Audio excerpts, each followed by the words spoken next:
of the Oklahoma Sports Network.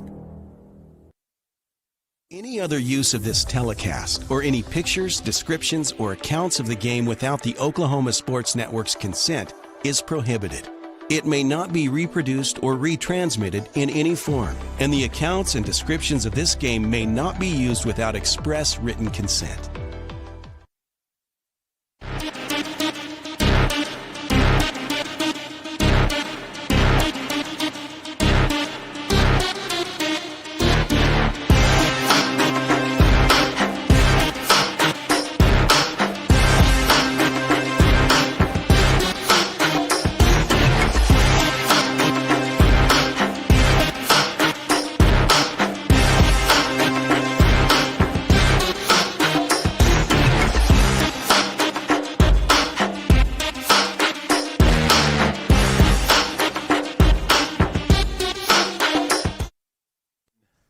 We're coming to you live from Weatherford, Oklahoma on the Oklahoma Sports Network, where the Elgin Owls now 6-0 overall and 3-0 in district play make the second stop on their, I'm calling it the Western Oklahoma Road Tour, to take on the 5-1, 2-1 in district play Weatherford Eagles. I'm Billy Palmer alongside Vincent Saylor here on the call. And Vincent, it's fall break, which means a short week and a Thursday night game, but this one's a tough test. It's on the road against a good team in an always tough environment. Yeah, 5-1 Weatherford. Only loss was in double overtime to Clinton. It was a great, great game. So like I said, probably one of the toughest tests on our schedule and one of our toughest tests to date currently. Like I said, we kind of got that I-40 corridor kind of getting handled. We got Clinton in a couple of weeks. But, yeah, going to be a tough one tonight. Weather is beautiful here in Weatherford tonight. Obviously got a fast track, so like to see that. Like to see the Owls get on this fast track and see what we can do, scoring some big points potentially. But like I said, it's going to be a tough task. One of the best teams we played. Good defense. Got a very good quarterback. I mean, the defense has really got to do a good job today trying to tackle him and contain him. Like to use him not only in the passing game but also in the running game. So it's going to be a tough test, but I think one that the Owls are up for. Like I said, a little bit of a different week because it's fall break there. But at the end of the day, I mean, you only get 10 of these opportunities, and this is your 7th one. So they got to get this done and keep that playoff push going. And looking for 21 in a row. Yeah. So got to make sure that we can get this one done and get to that lucky number 21. You're watching the Countdown to Kickoff, brought to you by Hillary, always innovative because every community matters, providing top-quality telephone and internet services. Their website at hillary.com. You're watching Elgin Owl football here on the Oklahoma Sports Network.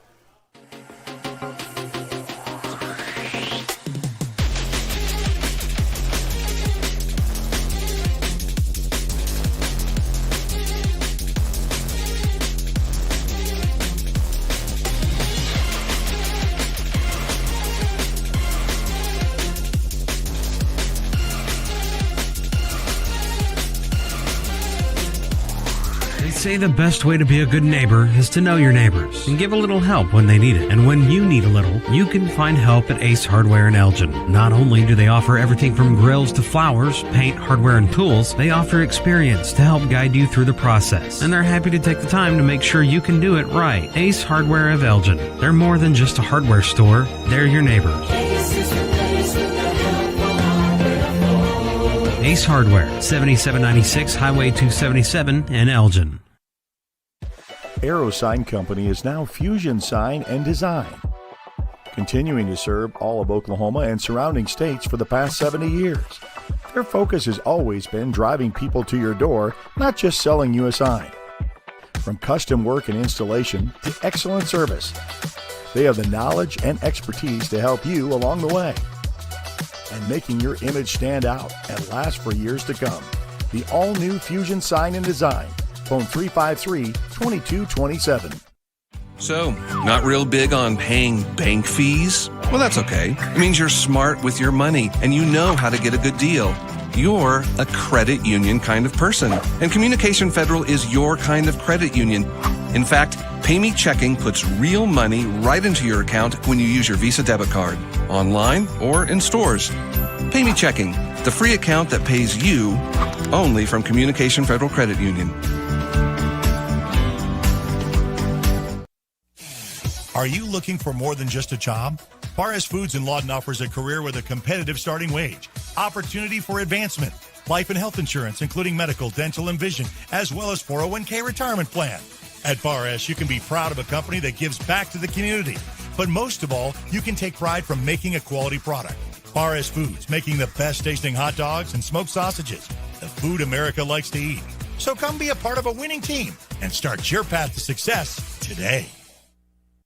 Step into the best chapter of your life, one with rheumatology care from a provider who focuses on your well-being and getting you back to what matters most. Dr. Shahzad is dedicated to building long-lasting relationships based on trust and medical integrity with every single patient. Schedule your telemedicine appointment today. Don't let rheumatoid arthritis or other inflammatory conditions stop you from enjoying life. MMG, the power of many for the benefit of one.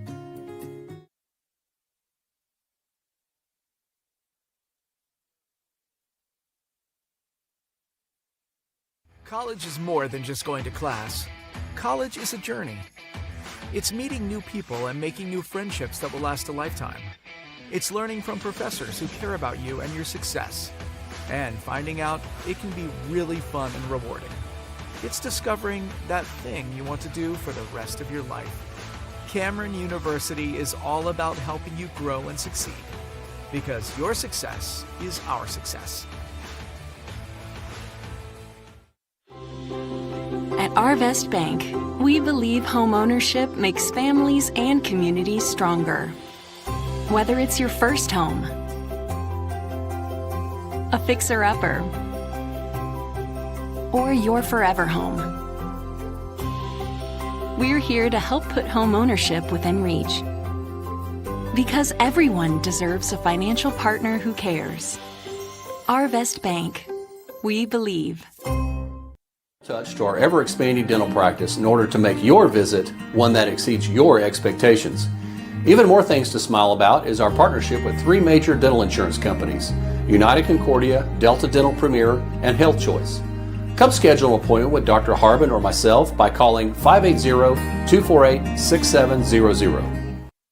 Lawton Fort Sill Regional Airport, just 1 mile to anywhere, offering non-stop service to Dallas-Fort Worth. Fast, friendly, and convenient without all the hassles. Easy parking, and with close proximity to your arrivals and departures, all in their newly renovated terminal. Here to there in just 1 mile. To book your mile to anywhere destination from LAW, log on to AA.com or call 800-433-7300.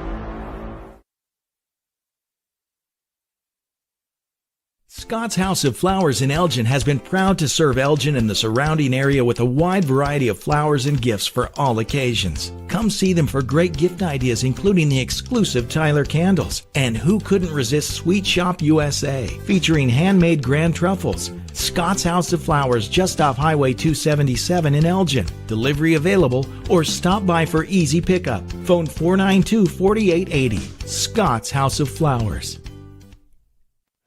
Back here on the Oklahoma Sports Network, coming to you live again from Weatherford, Oklahoma, where the Eagles getting set to take on your Elgin Owls. Now for the keys to the game, brought to you by Coolco. Stay comfortable year-round with their expert HVAC services. They believe in providing top-quality HVAC services to you with their team that has over 20 years of experience in the industry and is committed to delivering excellent customer service. Give them a call, 580-704-9838. Vincent? Yeah, on the offensive side of the ball, we've got to do a good job of blocking on the perimeter. Also got to have good ball security throughout the game, limit turnovers. And then we've got to produce some explosive plays. To get, like I said, this is a tough defense, one of the toughest defenses we'll play all year. So if we can produce some explosive plays, I think we'll come out with a victory on top and do good things on the offensive side of the ball. On the defensive side of the ball, we've got to be sound in our gap scheme. Like I said, their quarterback does a lot of running around, does a lot of good things for them. Got to make sure that we're able to tackle him, number 18, in the open field and within the line of scrimmage and things like that. They do a lot of motions as well, so we got to adjust to their motions and make sure that we're not out of play and out of formation. So we got to adjust to their motion. And probably the best key to the game that we've gotten all year from Coach Chalmer Wyatt on the defensive side of the ball is do your job.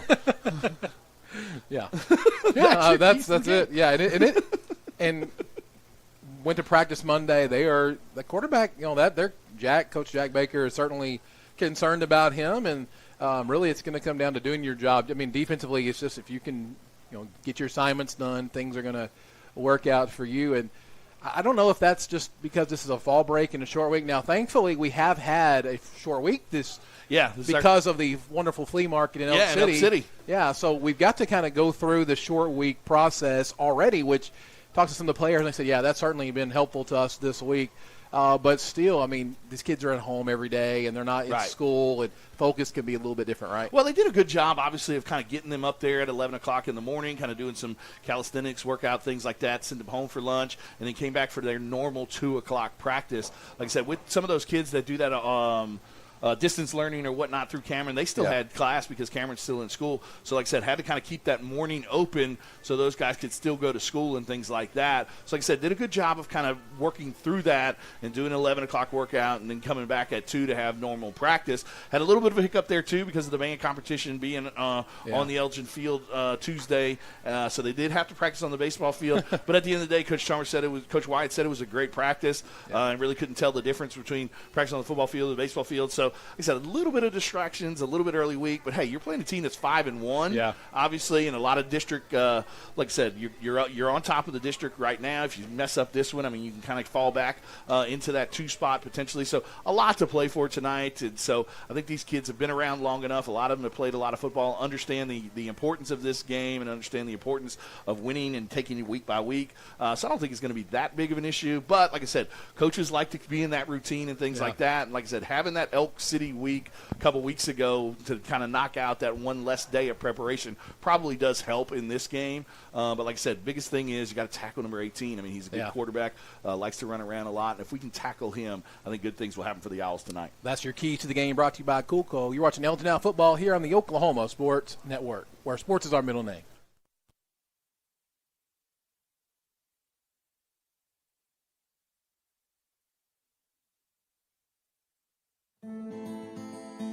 These hands have seen a lot. They've treated wounds and cured diseases, kept their fingers on the pulse of innovation and technology, pushed the boundaries of what's possible.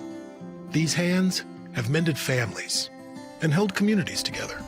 But it's our hearts that drive our unparalleled dedication, expertise, and healing. That's why we're here. Lawton's premier full-service garden center is Bedrock Nursery at 1802 Northwest 67th Street. Serving all of Southwest Oklahoma since 1994, they are your source for homegrown bedding plants and offer a wide range of services, including landscape design and installation. They are your full-service garden center. Bedrock Nursery, 1802 Northwest 67th Street in Lawton. Bedrock Nursery. Come see the difference. Hey guys, I'm Will, the CEO of Foxhole, the military B&B platform, and we're honored to partner with OSN to support Oklahoma high school sports. Hi, I'm Spencer Colossus, the founder of Foxhole. We built this platform specifically for you, the military community, designed to reimburse official travel and support all your personal travel needs. But hey guys, if there's one thing I can give you for my time, it would be this to the players and coaches. To give anything less than your best is to sacrifice the gift. Landmarks. They stand as symbols, reminding us of history and moments that shape our lives. We create our own landmarks. At Becker Raybon Funeral Home, we understand the importance of honoring these moments. Let our compassionate team help you celebrate the life and legacy of your loved one. Offering a range of services to honor the stories that matter most, we believe that every life leaves a mark that deserves to be cherished and remembered. Becker Raybon Funeral Home, honoring the landmarks of your life. Are you prepared for summer? We are. Keep your air conditioner ready with a Miller Noble Heating and Air Maintenance Plan. We service all makes and models from Bryant, Carrier, and Lennox. Just need a repair? We can do that. Can't pay for it all at once? We offer financing plans too. Is it time to replace your old system? We offer free estimates on new systems. Click or call today and stay comfortable with Miller Noble Heating and Air. If you're someone who feels anxious or scared about going to the dentist, you're not alone. We're here to make sure you feel completely comfortable every step of the way. And at our office, we believe in treating more than just teeth. We focus on you as a person, And with Sedation Dentistry, you can experience the care you need without fear and without pain. And with Sedation Dentistry, we can make your dreams come true. Power Services, the power of quality and comfort, servicing all of Southwest Oklahoma and the surrounding area for the past 40 years. Offering the best service for heating and air for both residential and commercial, geothermal systems, electrical services, and generators are their specialty. Give them a call for all of your heating, air, and electrical needs. Experience the power of quality and comfort with Power Services of Southwest Oklahoma. Give them a call today at 580-875-3645. That's 580-875-3645. The heart of Oklahoma, where your home isn't just a place, it's your peace. At Century Roofing, we understand the importance of protecting your peace. We're experts in roofing technology, techniques, and customer service because we care about Oklahoma and we care about you. At Century Roofing, we combine quality craftsmanship and exceptional service because your home deserves the best. Century Roofing, staying on guard for Oklahoma. Boom Paws Burgers in Elgin, featuring grilled salads, wraps, and 21 different burgers exploding with flavor. Home of the Butch Husky and Boom Paw Burger, U.S. Highway 277 in Elgin. Bank First is uniquely Oklahoman, deeply rooted in over 50 communities statewide. From those roots, our investment in education springs forth, helping to raise the Oklahoma leaders of tomorrow while providing financial strength to the business leaders of today. That's the kind of loyalty that helps entire communities thrive. Bank First. Loyal to Oklahoma. Loyal to you. Southwest Foot and Ankle Clinic has specialized in the medical and surgical treatment of the foot and ankle for the past 40 years. And they provide all treatments under one roof. From x-rays, radial pulse therapy treatment, to surgical treatments, all with one goal in mind, providing the highest quality medical care with good old-fashioned Oklahoma compassion. Call to set up an appointment today. Southwest Foot and Ankle, 580-357-8720. Lawton Community Health Center's high-quality health care is convenient to wherever you are in the region. We're here for you, whether it's our main clinic on Southwest Lee Boulevard or any of our other locations in Lawton. LCHC has additional clinics in Marlow, Comanche, Cache, Medicine Park, Apache, Elgin, and Burns Flat, with more on the way. Enjoy peace of mind knowing quality care from experienced providers is always available. LCHC, your hometown healthcare. Your job can get dirty. You need a solution. At Waste Solutions, we offer front-end loaders, roll-off containers, and dumpsters for any job, large or small. We also provide residential trash services for Lawton's outlying communities. We've got a solution for small businesses, contractors, construction companies, and everybody in between. We're a locally owned company, and we've been serving our community for 21 years. We love Southwest Oklahoma, and we take care of our own. Every dirty problem has a solution. Waste Solutions. Click or call today. Rule number 6, be the truck authority. That's the Billingsley way. At Billingsley, we're proud to offer hundreds of Ford trucks for your selection. And if you know a thing or two about saving money, we bet you know Billingsley. I'm Grant at Billingsley, and that's the Billingsley way. Tayco Roofing now offers free instant quotes. Just go to taycoroofing.com and click free instant quote. Enter your address and click see my price. Roof repair doesn't have to be stressful. Get a free instant quote and trust Tayco. Sidelined by surgery, illness, injury? Valor Physical Therapy can help. At Valor PT, our skilled therapists create a rehabilitation program individualized for you, with education and encouragement each step of the way. Whether it's sports or the activities of life, let Valor get you back in the game. Start now at 405-609-3637. No referral needed. Mention this ad and get a free t-shirt at your first appointment. Through life's trials, Liberty National Bank has been with you all the way, listening, embracing your goals, working together with you to build the business you want or the life you want. We've supported our neighbors and local businesses for over a century, always putting people first. For you, we're in the banking business. For you, we're here. Liberty National Bank. with you all the way. Download our free apps on Apple and Android devices. Plus, find us on Roku, Amazon Fire, and Apple TV. Search Oklahoma Sports Network and watch from anywhere. Back here on the Oklahoma Sports Network. And now for your starting lineups, brought to you by J. Black Welding. Need it built, fixed, or welded right the first time?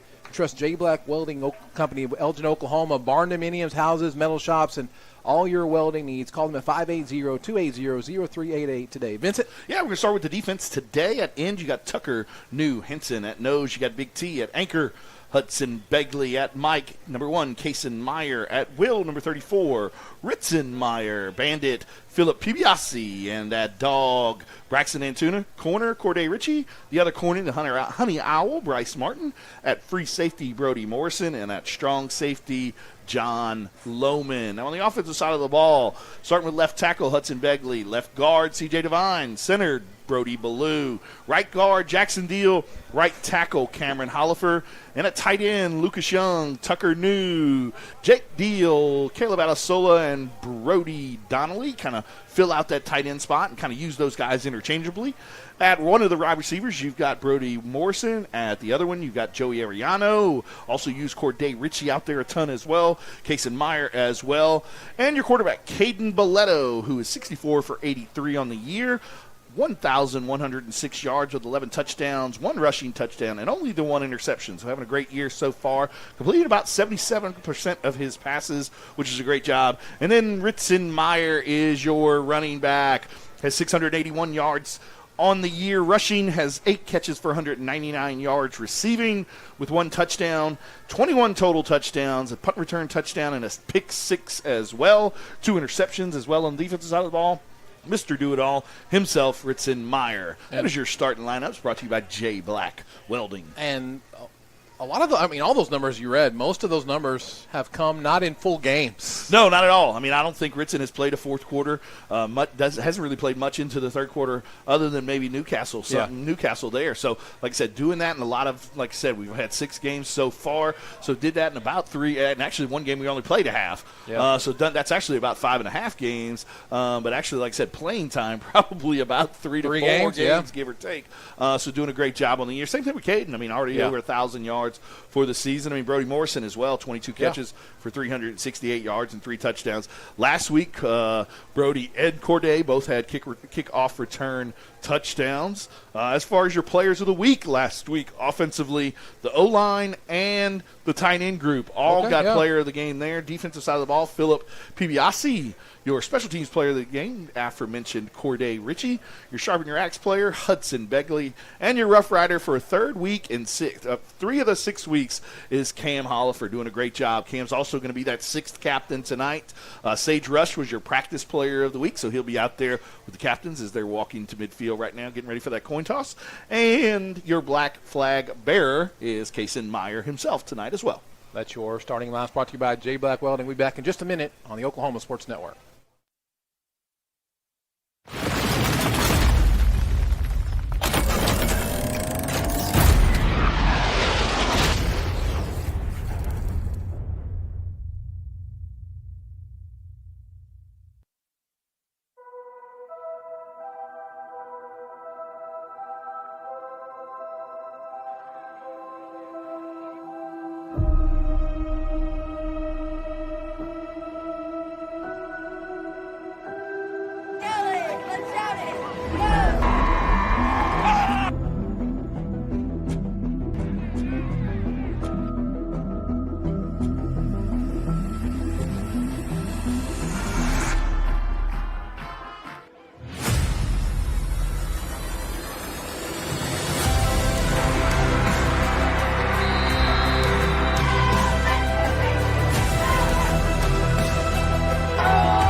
Back here on the Oklahoma Sports Network. Now for the coin toss, brought to you by Rowan and Robertson Speech Language Specialists, where they are licensed and can assess and treat you with speech, language, voice, and fluency disorders. Give them a call at 580-454-9200. Yeah, out there for the coin toss, our normal captains, Philip Pibiasi, Ritson Meyer, Kaysen Meyer, Hudson Begley. Cam is your sixth captain, and Brody Morrison. Practice player of the week, like we said prior to the break, is Sage Rush. The toss was up. Let's see right here. Weatherford won the toss and has elected to defer. So, as always, the Owls will start with the ball.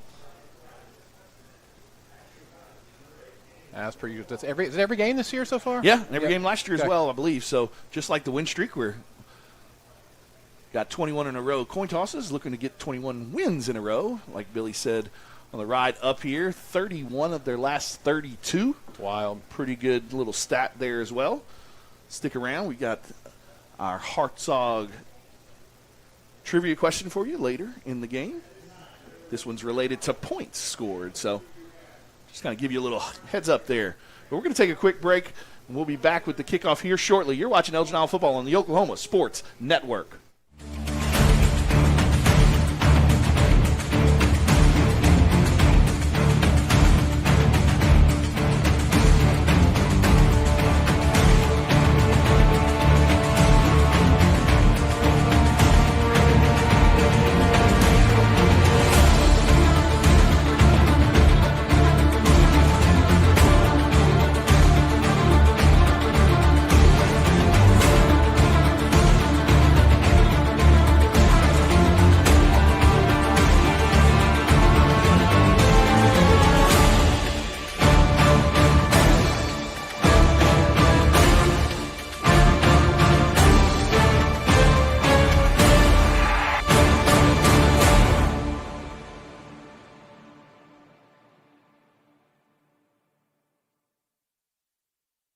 They say the best way to be a good neighbor is to know your neighbors and give a little help when they need it. And when you need a little, you can find help at Ace Hardware in Elgin. Not only do they offer everything from grills to flowers, paint, hardware, and tools, they offer experience to help guide you through the process. And they're happy to take the time to make sure you can do it right. Ace Hardware of Elgin. They're more than just a hardware store. They're your neighbors. Ace Hardware, 7796 Highway 277 in Elgin.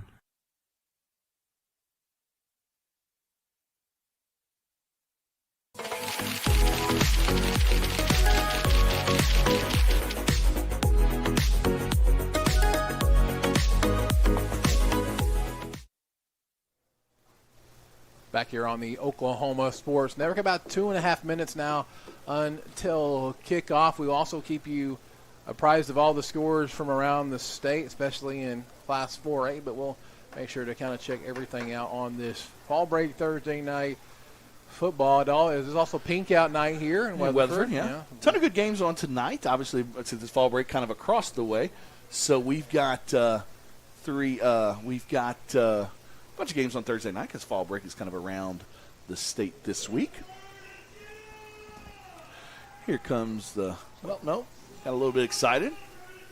Hey, we got the police officer down there is the one that's getting loud and proud with that pink shirt on.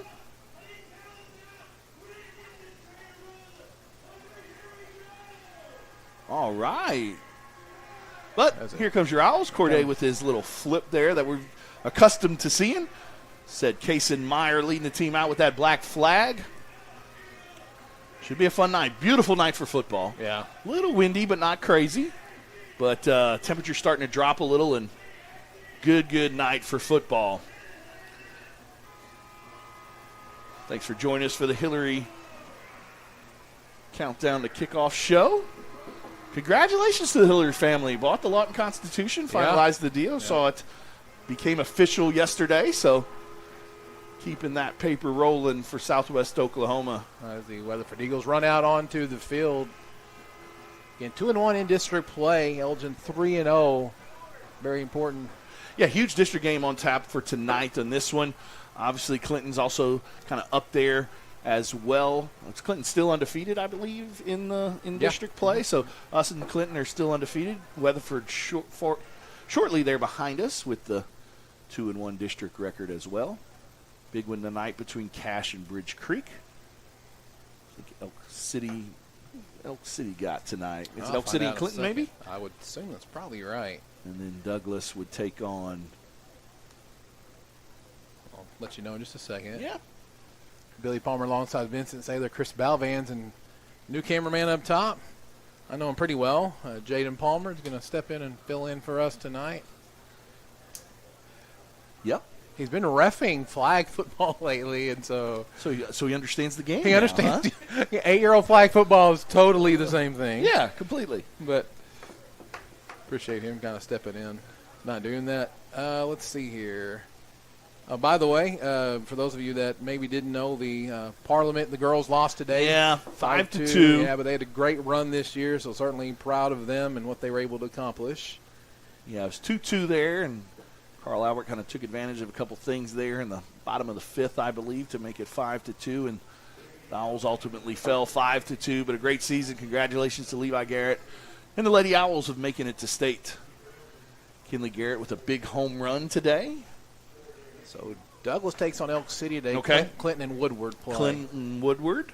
That makes sense. And then here. Cache and Bridge Creek. Should be a good game there between Cache and Bridge Creek.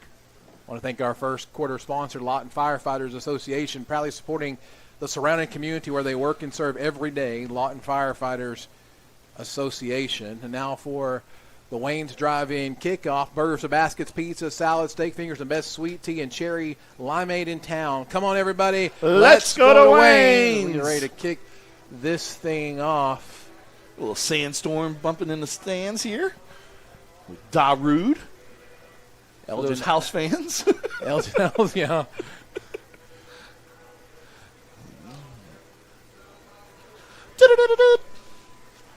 As Eminem feels like I'm at South Carolina. Eminem said in that one song right to Moby. Nobody listens to techno, so. All right, here's that the one's going to be got by Brody. Yeah, Brody's going to take it on the 2-yard line, going up the middle, being patient, trying to get to the outside edge. But he's going to be tackled there at the 16, and that's where the Owls will take over for their first drive tonight. Yeah, good job of coverage by the Weatherford Eagles there. Brody got loose last week for one of the kick return touchdowns. Corday returned the opening kickoff last week, so off to a little bit slower start this week.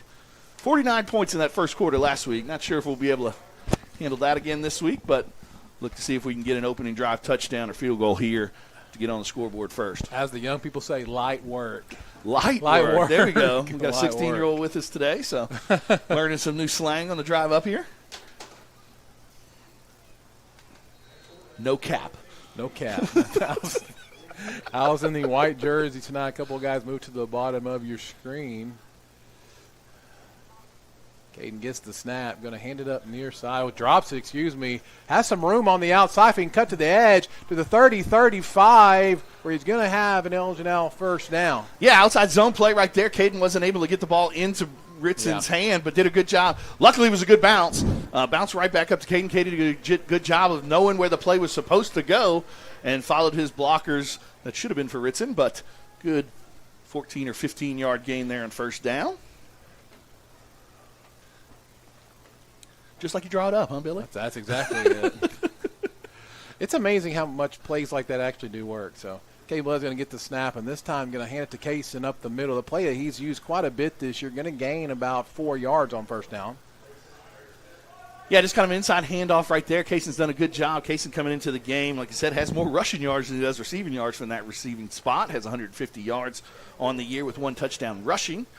Also another 85 through the air for another touchdown. Kaysen Meyer, kind of that do-all guy that we have. So Joey at the bottom of your screen. Got a stack up top with Brody and Kaysen. But going to hand it off to Ritson. Ritson off the left side. Cuts it back in the middle. Doesn't really get much. Maybe a couple yards. It'll bring up a 3rd and 4 for the Owls. Yeah, big pickup right here. Obviously 3rd and 4, first drive of the game. Bringing in Jake Deal at the tight end spot.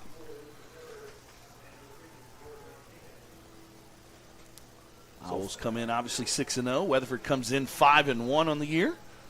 Lone loss to Clinton in district play. Almost had him jump there, but did a good job of holding Water. Play clock is at 10. Caden gets the snap low this time. Going to have to keep it up the left side. Following his blockers nicely. Going to have a first down up to midfield. Another good job by Caden. Like I said, not panicking, just following his blockers. Ritson kind of almost turned into a quarterback power play right there. Ritson did a good job of lead blocking and picks up that first down. Caden's got a good 20 yards on the ground so far tonight, but on 2 kind of botched plays. So got to clean that up a little. Hopefully clean up the penalties as well. That's one thing that we've got to really work on as we move forward into the season. Caden's going to get the snap again, hand it off to Ritson Meyer, right back into the teeth of the defense, but he'll have 4 yards again on first down. Yeah, like I said, Weatherford's big up front. Like I said, probably one of the stoutest and toughest defenses we'll play in the regular season. Doing a good job so far, kind of bottling up Ritson on those 2 runs. But good start to the game right here for the Owls. Second and medium here. Second and medium. Reverse right here to Brody Morrison. Got a lot of room. Got a blocker in front. It's a big pickup right there. Kind of a handoff to Ritson and then a little flip back to Brody for the reverse. Picks up about 20, 25 yards there. Gets it to the 30-yard line. Yeah, be down to the 30-yard line, first down. So Owls on the move. 9:20 left to go in this first quarter. See right there on the Elgin Roofing replay. Good job by Chris Balvans. He's doing a better job of doing his job this week. Submit to authority, Chris Balvans. No. Always got to give him a little. You can't tell him heck. that. Eventually, we're going to get him on air at some point. Yes. And viewers beware. Corday coming in motion, He's little get quick the toss. Pitch. That it does count as a pass, so it's going to be still on his feet, fighting forward. Gain of about 7 on first down. Like I say, Corday's working his way more and more into the flow of the offense. Said had a little bit of an injury earlier in the season, but like I said, they love getting the ball in his hands in space. Saw last week, obviously, with the big kick return touchdown. Also had a nice punt return touchdown as well. Punt return during the game. Didn't take it all the way, but had another 30 or 40 yards on a punt return. Was named the special teams player of the week last week by the coaches. Said like to get him the ball in space and see what he can do with it. So going to drop back to pass this time. Pass under caught route to short, Brody. and Brody does make the catch and going to be tackled just outside the Taco Mile red zone at the 21-yard line. Yeah, made that first guy miss, but kind of stuttered his feet a little, and good tackle in open space there. Going to bring up a third and super short here. 3rd and 1, need about a yard here. Likely going to give it to Big 34 would be my thoughts if we can corral the snap. Thanks for everybody watching back home. Elgin faithful still had a good trip up here during fall break. Inside handoff to Ritson. And have the first down easily inside the Taco Mile red zone down to the 15-yard line. Yeah, just a power left right there. Good job by Ritson knowing where those sticks were and picks up the first down. So the Owls started way back in their own territory. Yeah. On a good little drive here to start this game. Ritson, like I said, coming into the game, has 21 touchdowns on the year. 681 yards with those carries so far tonight. Probably puts him over 700. Yep. Had 199 as well through the receiving. So Caden's going to drop back to pass. Looking up top. Good. Just a little out of the reach of Lucas Young. Good throw right there where only Lucas could catch it, but unable to come down with it for the touchdown. That was a good time to take a shot, but it'll be 2nd and 10 now. It was a good throw. Yeah, just a little bit out of the reach of Lucas. Lucas Young at that tight end spot. So Ritson behind Caden. Going to hand the ball to Ritson again. Good job. Get off the first tackle. There he goes. He's going to break free. Can he get this one in? I think he's going to be short just there. short at the 1. Great job of kind of spinning out of some of those tackles. I think Weatherford thought they had him in the backfield or for a short game, but did a good job of spinning out and picking up a 14-yard gain there to get him inside of the 1-yard line there. So it'll be 1st and goal from the 1. He did everything he could to try to get that one in. Taking his time getting back to the huddle. That's okay. Deservedly so. Probably a little power play right here. I would think they're going to go to the left side behind big C.J. Devine and Hudson Begley. Caden gets the And snap, there it hands is. it to Ritson, Oh, good job and by still Weatherford, but fighting. still fighting. I think he's going to get in. Nope. See, no, far side. They're going to mark him just short. Good job of penetration right there by Weatherford. Not many people stopping him on the 1 yard line, but they're able to do so right there. And about the inch at the moment. So Elgin Owls will have a 2nd and goal from the, not the 1, but yeah. And again, it's just the tip of the football, just has to touch the tip of the white, so they don't really have to move it very far here. Kate Boleto's going to get the snap and let Ritson do his thing. Going to get in, I think. Let's see. Yeah, he's able to punch touchdown it in. Elgin. They get on the board first. Ritson Meyer from 1 yard out. 22nd touchdown of the night. About an 84-yard drive that time for the Owls. Yeah, good job right there. Mostly on the ground, but a couple pass plays sprinkled in there. And by the way, took up half of the first quarter on that drive. Wow. Churn and burn of the clock there. Ian Cran's on to kick the extra point, the senior kicker. Number 20 runs on late for the Weatherford Eagles. Good opening drive for the Elgin Owls here on a Thursday night in Weatherford, Oklahoma. It's the importance of that, getting the ball first. Now the other team's playing from behind right away. Kick is good. 7-0 your score here on the Oklahoma Sports Network.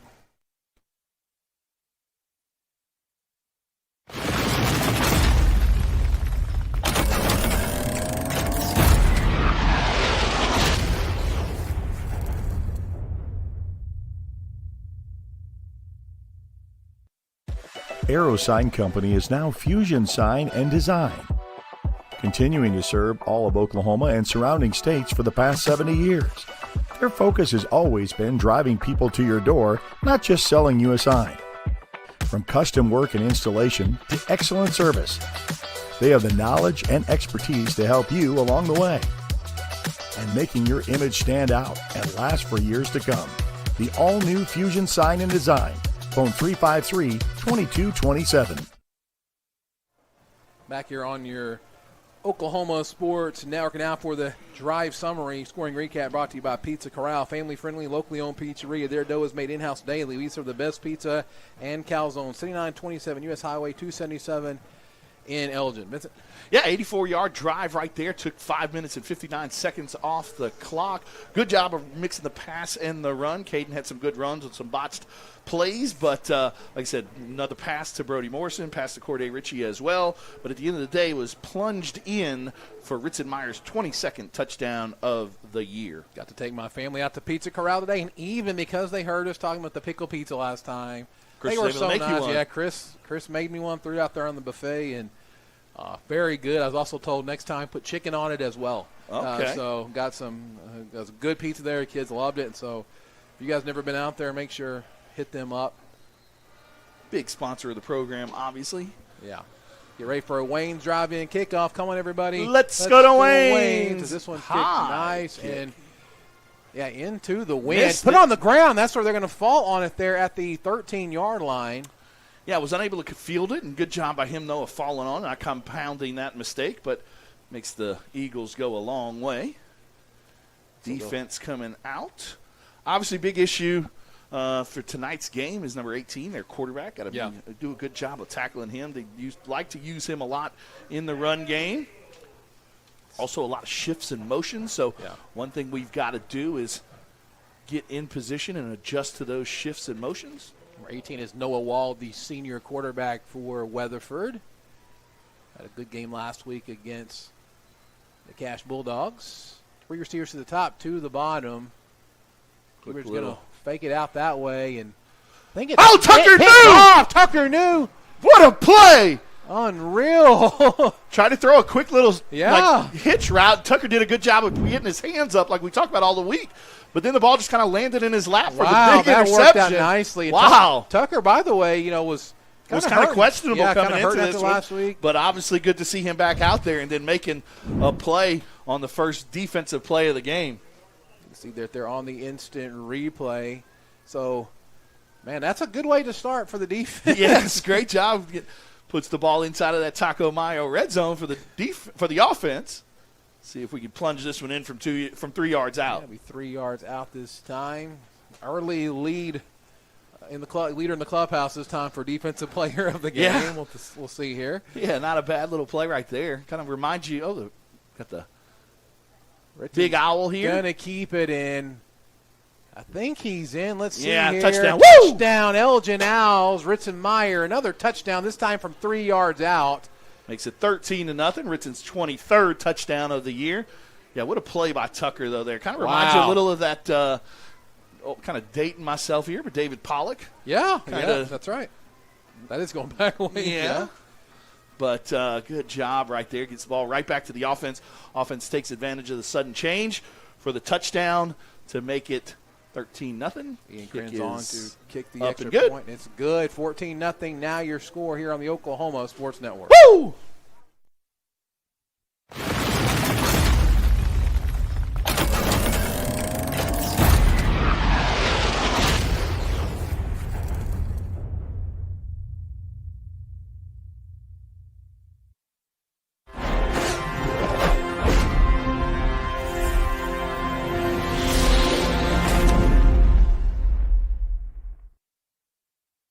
Back here on the Oklahoma Sports Network, and now for your Pizza Corral scoring recap, Vincent. Yeah, 3 yards, one play, 3 yards, touchdown, Ritzenmeyer. Easy enough. Set up by Tucker New. We'll throw him in that one a little bit, yeah.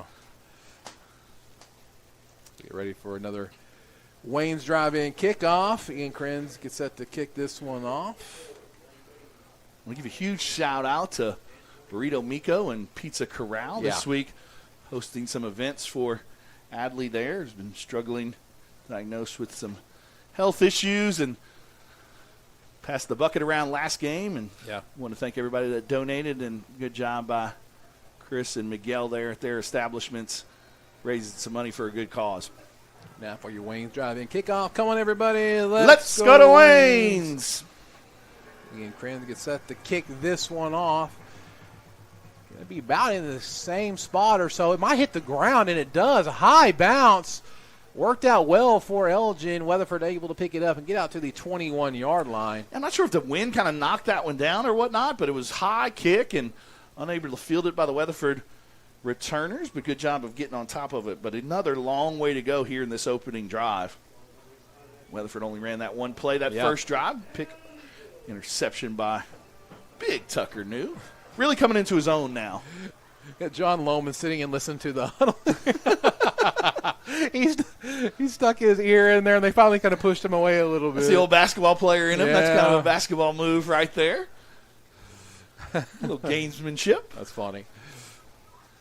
Corday Ritchie and Bryce Martin, your corners. So, Corday is one of those guys too. I think would be in on that as well, but this time it was John. It's Noah Wall, the quarterback again. The other guy dropped the ball on the ground this time. It's going to really blow up this play.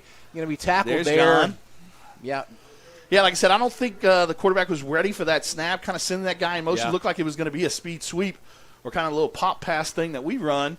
But I think the center kind of snapped it a little early, but good job. Just like Caden on that first drive, good job of him not compounding the mistake, know where the play's going, and just try and follow those blockers because that's the way they were supposed to be going anyway. It'll be a 2nd and 10 now for the Weatherford Eagles. Just about 5 minutes left to go in this first quarter. No Wall at quarterback for Weatherford. There is a Downs. Luke Downs is in the backfield. Number 25. He's going to get the pulled out the backside. Pulled it out. RPO action right there. Good job. This is a play they practice quite often, and the defense they schemed against this week, but it's going to be a first down for Weatherford. I mean, that's a hard play to cover. Yeah, it is. Obviously, because, you got so much going on right there, and that's one thing we talked about leading into this game. You got to read your keys and be sound with your gap scheme and know your assignments. Like I said, that is a designed run play, but he has the option to pull it out, and then he also has the option once he pulls it out to either run it or throw it to the outside guy there. That puts a lot of strain on defense, almost like it's a spread kind of almost triple option type game. Yeah. So Noah Wall going to throw the ball out wide right again. I think maybe a gain of about 1 on the play. Yeah, good job right there by Tiny, and looks like Tucker New came from his defensive end spot to kind of close things out on the back end for a short yardage gain. So they're going to call a gain of 1. 2nd and 9 now for the Eagles. Down 14-0 early in this game. 2 receivers to the bottom, 1 to the top. Wall takes the snap and going to keep it on the outside edge. And Tucker knew again. Again, what was one of those keys to the game? Do your job. And That's, Tucker is so far doing that. Like I said, nobody blocked him on that backside in because you're not thinking that backside in is going to be able to run down your quarterback. But good job by Tucker using his athletic ability and speed to get to the quarterback in the backfield for the lost yardage play. Brings up a 3rd and long here. Weatherford does not like these 3rd and longs. I mean, it's a difficult place to be in if you're this type of offense. So 3rd and 11 for the Eagles. 2 running backs in the backfield. The quarterback, one moves up. Got to throw this out outside. Quickly. Overthrow. Oh, big hit on the outside. By Bryce on the outside right there. Like I said, just trying to throw a quick hitch. And a little high on the pass and makes it incomplete. So we'll probably bring in the punting unit here. See who goes back. Looks like Corday is going back. Keegan Hillary also coming out. Got to talk with a couple of guys on the coaches show, and Bryce was the one who they say he has got the best style on the team. It was unanimous. There you go, Billy. Thanks for covering that for me. Had a lot of fun getting out there. Good. Vincent got to go DC. The punt away. It's going to be a high one. Take a bounce. Yeah, he should. I don't know if you chance on this could be. I think they let it roll into the end zone. Yeah. It's going to be a touchback. I was wondering if any ref was down there to be able to see that. They were kind of up a little further than that, but it's going to be a touchback, thankfully. Yeah, I mean, they tried to, like I said, kind of get a little greedy, not touch it down at maybe the 2 or 3, try to get to that inch, and the momentum took him into the end zone, so it's going to make it a touchback. Going to get us the ball at the 20-yard line, so 80 yards to go here for your offense. That could have been pretty bad there. It worked out well for the Owls, though. Now they've got to go 80 instead of 86. 99? Yeah, or 84 they had last time, and in the short field. So, yeah, that could have been 99. Yeah. It could have been quite interesting. So, good job on that first drive, though, kind of mixing up the run and pass. Here goes Ritson. Again. Spinning off a couple of tackles initially, but only going to get about 3 on the play. Yeah, so far they're doing a decent job of kind of bottling him up, not giving a bunch of huge holds to Ritson, but still always kind of falling forward and spinning out of things and whatnot. Picked up, looks like about 3 yards on the play. So bring up a 2nd and 7 now for your Elgin Owls. Long drive to start the game, then Tucker New interception, short touchdown run set up there for Ritson Meyer. 3 minutes to go left to go here in the first quarter. The first drive did take up half of this quarter, so you could do another one of those drives right here. Handoff on the outside. Looked like he might have passed that for a second, but there was no receivers downfield, so he kind of faked me out. But yeah, it looked like he had a little room to the outside, but decided to cut it up to gain about 2 yards right there. So it brings up a big 3rd and 5 right here. Be a big down for the Weatherford defense, obviously. Yeah, they really need to stop right now. Obviously, we want our Owls to pick it up, but in the grand scheme of things, like I said, big play for the Weatherford defense here. If we want to if we're going to punt this ball here, and like you said, every coach wants every drive to end in a kick, right? Right. Kicking against the wind, not ideal. We'd like to have the wind second half. Caden's going to drop back to pass and throws a good pass, and it's caught at the 37-yard line for a first down. Yeah, good job by Brody right there, kind of climbing the ladder a little. Yeah. Caden faced a little bit of pressure, was able to slide back from it, and throws that good deep dig that he throws so far. Really connects with Brody a lot on that one. Brody coming into the game with 22 catches for 368 yards on the season. The Elgin Roofing instant replay. For my money, Brody's one of the best receivers in the state of Oklahoma, especially in Class 4A for sure. I would agree with you there. Definitely underlooked by a lot of people. Hayden's going to drop back to pass again. Wants to throw it deep up over the top. He couldn't come down with it. Yeah, I think maybe the DB got his hands on just a little bit to knock that out. Would have maybe sent that one on to ESPN, and you got mossed maybe. I got up there and tried to high point the ball like a basketball player, but good job by the Weatherford defender to get his hands in there to knock it away. He brings up a 2nd and long. Not a bad time right there to kind of take a shot. Yeah, we've taken a couple of shots on first down. I think that's good to try that. Tiny back there in the backfield behind Caden.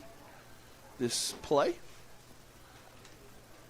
So 2nd and 10, 1:45 left to go here in this first quarter. Going to fake the handoff again and thrown to Corday, I think he's going to get about 3 or 4 on the play.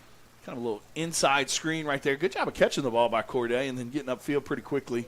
It's about 4 or 5 right there. Brings it 3rd and medium. Call about 4. They're going to call 3rd and 7 now. We'll get some stats for you at halftime from David Dillingham. Also have that Hart Sox trivia question.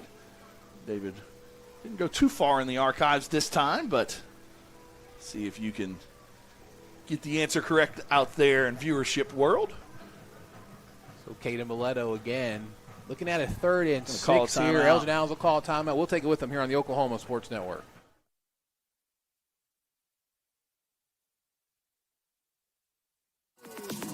Celebrating 10 years. We are the Oklahoma Sports Network. Are you looking for more than just a job? Bar S Foods in Lawton offers a career with a competitive starting wage, opportunity for advancement, life and health insurance, including medical, dental, and vision, as well as 401k retirement plan. At Bar S, you can be proud of a company that gives back to the community. But most of all, you can take pride from making a quality product. Bar S Foods, making the best tasting hot dogs and smoked sausages. The food America likes to eat. So come be a part of a winning team and start your path to success today. Back here on the Oklahoma Sports Network after that timeout brought to you by Elgin Realty. 3rd and 6 now for your Owls. That'd be a big pickup here. Looks like Tucker New is out there. Brody back on the field. Kason Meyer, Joey Ariano, your receivers. And Tiny is back there behind Caden. Caden looks here with 20 seconds on the play clock. Going to get the snap, looking to pass again. And pass complete as he stayed in bounds. Though he's going to be out of bounds, but he will have another first down. Yeah, it's a quick little stick route right there on the outside. Get to the sticks. Brody did a good job of getting his receiver, getting his DB in his back pedal, and picks up the first down right there, as you can see on the Elgin Roofing replay. Inside Weatherford Eagle territory again at the 49-yard line this time. Brody going to the bottom of your screen with Joey. Tiny in the backfield with Caden. Handoff is going to be Tiny on the outside zone. Cuts it back up the small hole that he has. Going to get 3 yards. Bring up a... Yeah, good job by the Weatherford defense right there, just kind of stretching that one out. Didn't really see a hole, so good job of picking up some positive yards there, though. Bring up a 2nd and 7 now as this first quarter. Getting Ritson back into the game. Ticking Probably down here. One more play, potentially. 20, they'll 30 seconds. Yeah, they got to run a play. Just one more play. Good first quarter here, though, for the Elgin Owls. Yeah, big test tonight, and obviously so far having a passing grade. So Ritson Meyer behind Caden Mileto. Long way to go, though. Yep. Hurry up. Play got clock 4 is seconds. down to timeout. 1. I think we're going to take a timeout to avoid the penalty there, so we'll take it with him. You're watching Elgin Owl Football on the Oklahoma Sports Network.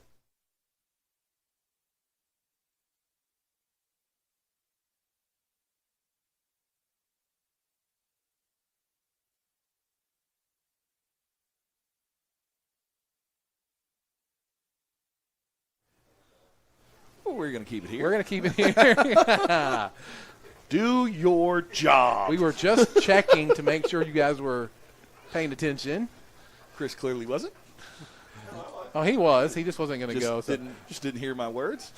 So we got 9 seconds left to go here in this first quarter. If you're just joining us, Owls marched about 84 yards on the first drive. Took 6 minutes off the clock. Ended that on the short Ritson Meyer touchdown. Next drive, Weatherford had the ball. Ball picked off by Tucker, and then we were able to run that thing in as well for another short Ritson Meyer touchdown. That gets us where we are here at 14-0 now. Second Elgin Realty timeout. Second timeout used by the Owls here in the first half. Caden Mileto again with Ritson Meyer behind him. Now 23 touchdowns on the year. As Kaysen goes in motion, hand off to Ritson. Got a lot of room up the left side. Spins out of that. Tried to have the tackle, but he's going to be tackled there. And that's how we'll end the first quarter. Elgin Owls lead here over the Weatherford Eagles 14-0 on the Oklahoma Sports Network. Step into the best chapter of your life, one with rheumatology care from a provider who focuses on your well-being and getting you back to what matters most. Dr. Shahzad is dedicated to building long-lasting relationships based on trust and medical integrity with every single patient. Schedule your telemedicine appointment today. Don't let rheumatoid arthritis or other inflammatory conditions stop you from enjoying life. MMG, the power of many for the benefit of one.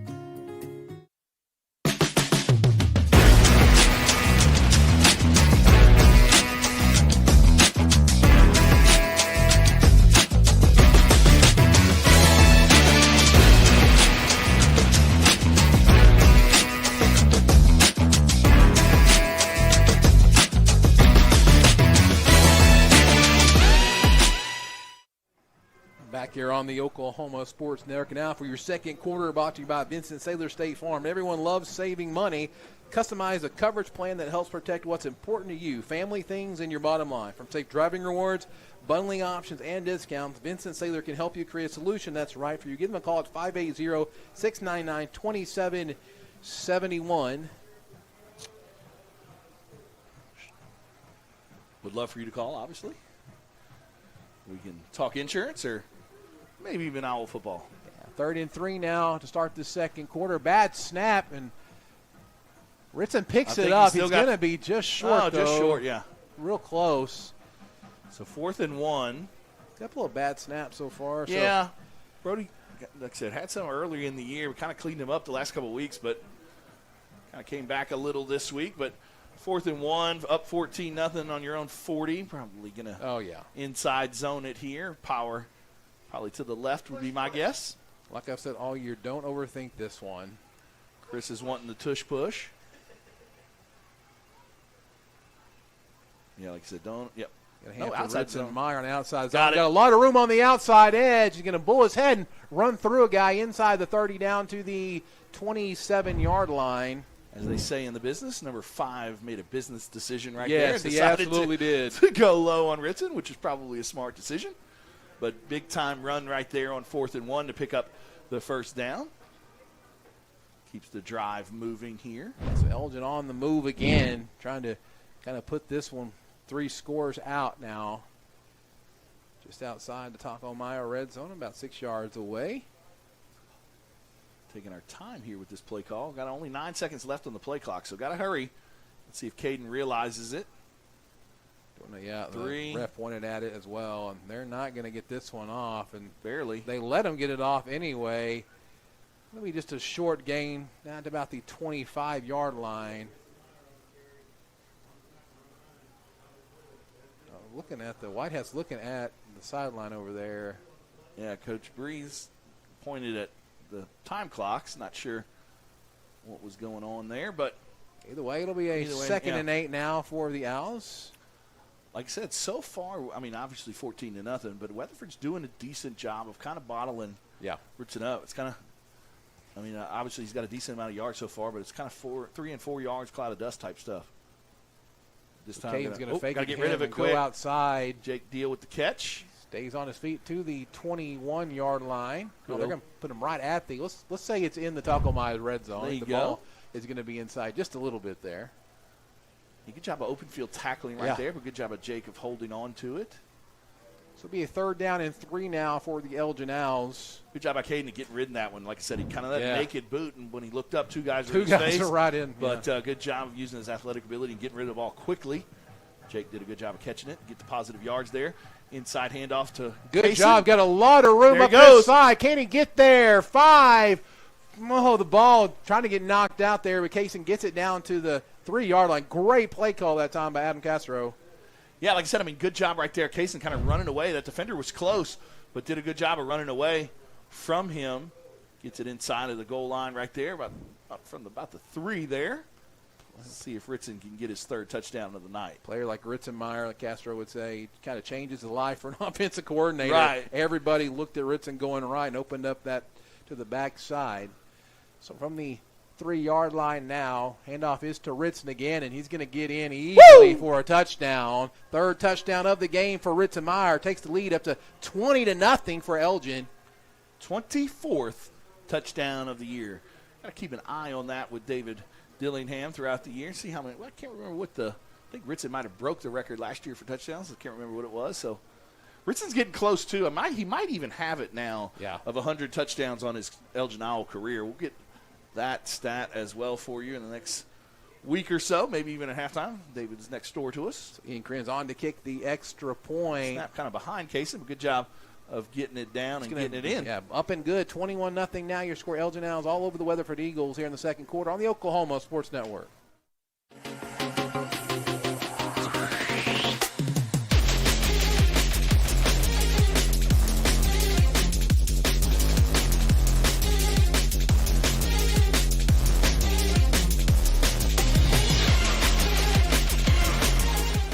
College is more than just going to class.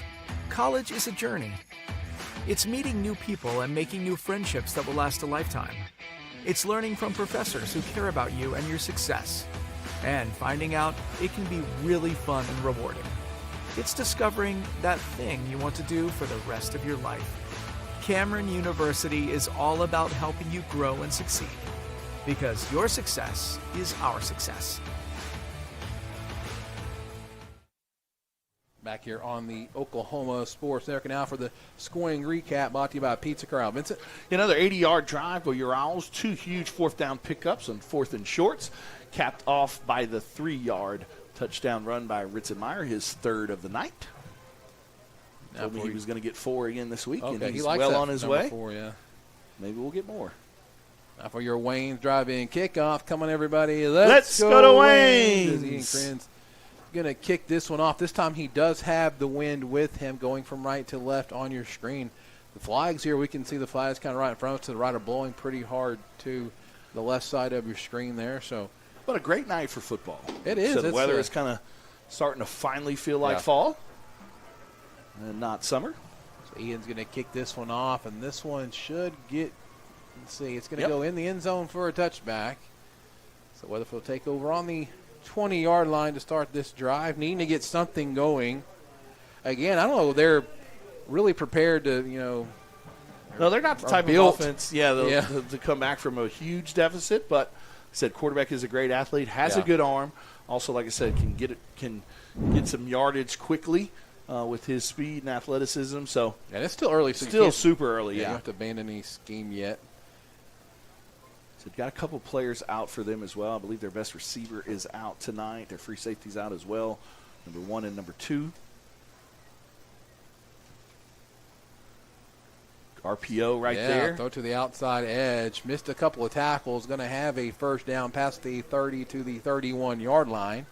That's just tough to defend because he's just kind of scooting around. You think he's going to run the ball, so you get your eyes in the backfield starting to move up towards that, and then he just dumps it out to the outside to a good athlete who's able to pick up some decent yards. So first down for Weatherford, 9:26 to go in the Vincent Southern State Farm second quarter. Thank you for joining us here on the Oklahoma Sports Network tonight on this Thursday night of fall break. This quarterback's going to get that time. I think he was going to throw the ball, but there's nobody here. Maybe a miscommunication. Ball's the out. Ball gets knocked out of bounds. Yeah. Actually going to pick up a couple yards. Oh, he's saying he threw it. Nobody. You didn't.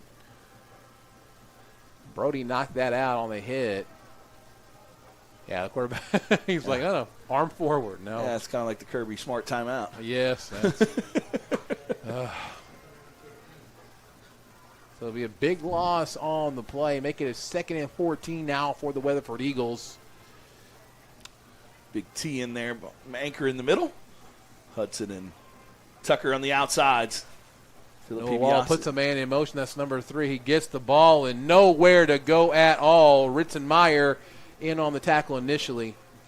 Yeah, good job, Ritson, right there, running from his inside linebacker spot to get to number 3 in the backfield. Brings up a 3rd and super long right here for the Owls. Said 3rd and long, get Big T out of there. Hudson comes in, moves into the middle, brings Caleb Adesola and Tucker New on the outside to try and get some pressure on the quarterback. So bring in a couple of players, trot a couple off as well. Back end, you've got Bryce and Corday at your corners and Brody and John Lohman at your safety spots. We're going to have a timeout here for the Weatherford Eagles. Let's see if they do. And they do. We'll take it with them here on the Oklahoma Sports Network. We think.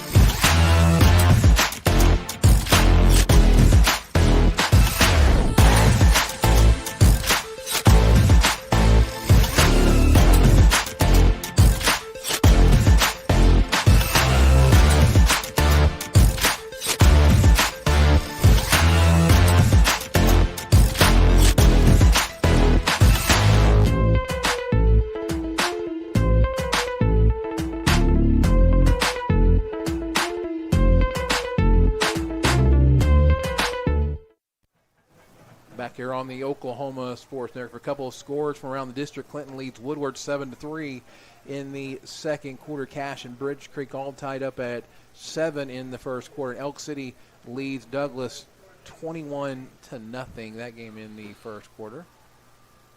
Roll out pass Wall's here. Roll out the pass. That's not going to be yeah. Bryce got there a little bit too early. So and what's unfortunate about that is the pass was going to be nowhere to complete, but he did kind of go over top of him. So. Yeah, Ritson's kind of talking to him right there. I mean, love Honey Owl's aggressiveness always, but got there a little bit too early. And in a situation like that, all you got to do is keep him in front of you. Even if he makes the completion, Yeah. just make the tackle, know where you're at there as far as the sticks goes. It was almost as if, though, it was too good a coverage. Yeah. So I think, is that an automatic first down? Yeah, I thought so. Maybe not. High schools. Yeah, sometimes I get messed up in the rules because it was third and more than 15. So 15-yard penalty, but still makes it third down. So not an automatic first down like high school and like college and the pros, but 15-yard penalty. So yeah, so it'll be 3rd and 3 now for Weatherford. Very manageable now. Let's see if the Elgin Owls can get a stop here. Another quick pass out to number 13, complete, but tackled right there at the 45-yard line. But it will be enough for Weatherford Eagle first down. Yeah, very similar to the route that Brody ran earlier in the game. Like I said, just a hitch route. You want to get the defensive back's hips kind of turn, make him think you're going deep, and then put the brakes on and, as they say, fly right by. Yep. And good job, like I said. The main thing you got to do on that play is make sure you get to the sticks so you can pick up the easy first down. So fakes the handoff again, but met right there at the line. Ritson did a good job. Phillip kind of got drove on that play. Jared Williams watching back home, getting me an update on some of the rules, and it's not an automatic first down, obviously. Thanks, Jared. We had one. I don't know if we've had.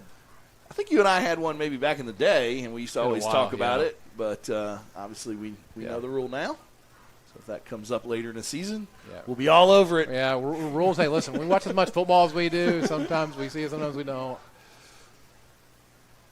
So Wald's going to fake it again. Yeah. This time got slippery on the outside, and best drive so far. Oh, John Loman took the ball from him. John Loman's got the ball. I think we do have it. Let's see. He took the ball away, and the quarterback is also down. Yeah, John Loman just took the ball out of his hand. Kaysen started the process of trying to rip it out, and then John Loman comes away with the ball right there. Quarterback a little wobbly at the moment. Coaches for Weatherford trying to figure out exactly what happened. They're not too happy about it.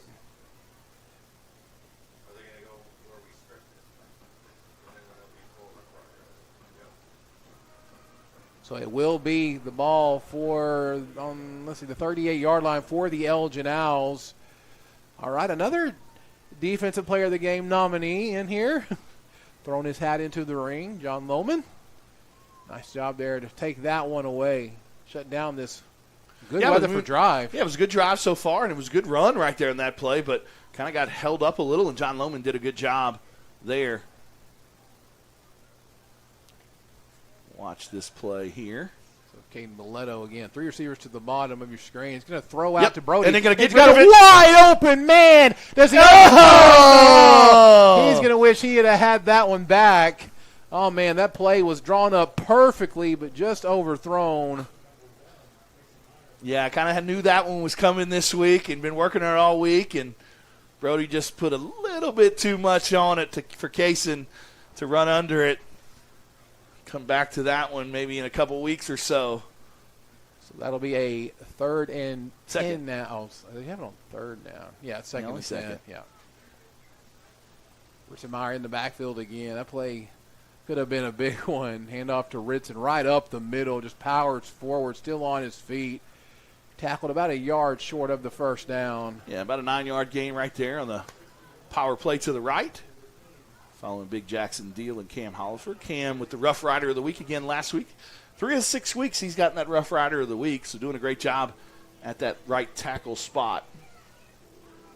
So it'll be a 3rd and 1 now. 6:10 left to go here in this second quarter. Elgin Owls lead 21-0. See what Coach Castro calls here. Said 3rd and 1. sometimes on second is when you like to take that I shot, think but play this one may safe take here. one here. Nope, outside zone. Yeah, outside zone, too. I'm The gonna flag bring- in the backfield as Ritson gets tackled at the 42-yard line. Probably going to push us back, make it a 3rd and 11 or so in the spot of a holding. Yep. Elgin doing a pretty good job with the penalty situation so far tonight. Yeah, one of the things we talk about with Coach Chalmers, Coach White every week is that penalty situation. Like I said, kind of racked up a few here in the first couple weeks, and something that we've been having to work on. So far, it was a clean game, but other than that one pass interference by Bryce, but this one is not a backbreaker at this point, but got to pick it up now that it's going to be 3rd and 11. Well, 3rd and about. It's kind of interesting. It's 3rd and 1. Yeah, okay. Yeah, it's still there. It looked further in front of us than it was. So, yeah, it's a 3rd and 11 now for the Elgin Owls. Brody's going to be at the bottom of your screen. Joey to the top. Probably going to see the ball put in the air here.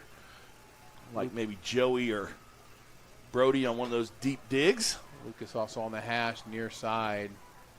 Caden throwing the ball up over the middle, overthrown just a little bit. Kaysen kind of stuck one arm out there. He kind of made a business decision, I think, too. Yeah. He had some guy kind threw of that one in the on coverage him. a little and unable to catch it right there. So we have first punting opportunity here. Punting situation now for the Elgin Owls for the first time tonight. So, yeah, that penalty was a backbreaker right there.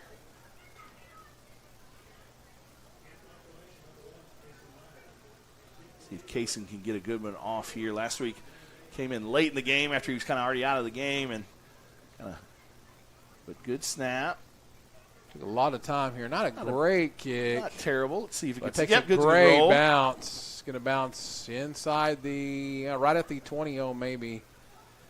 Yeah, they're going to mark it right at the 20-yard line. That's where the Weatherford Eagles will take over. 5:33 left to go here in the first half.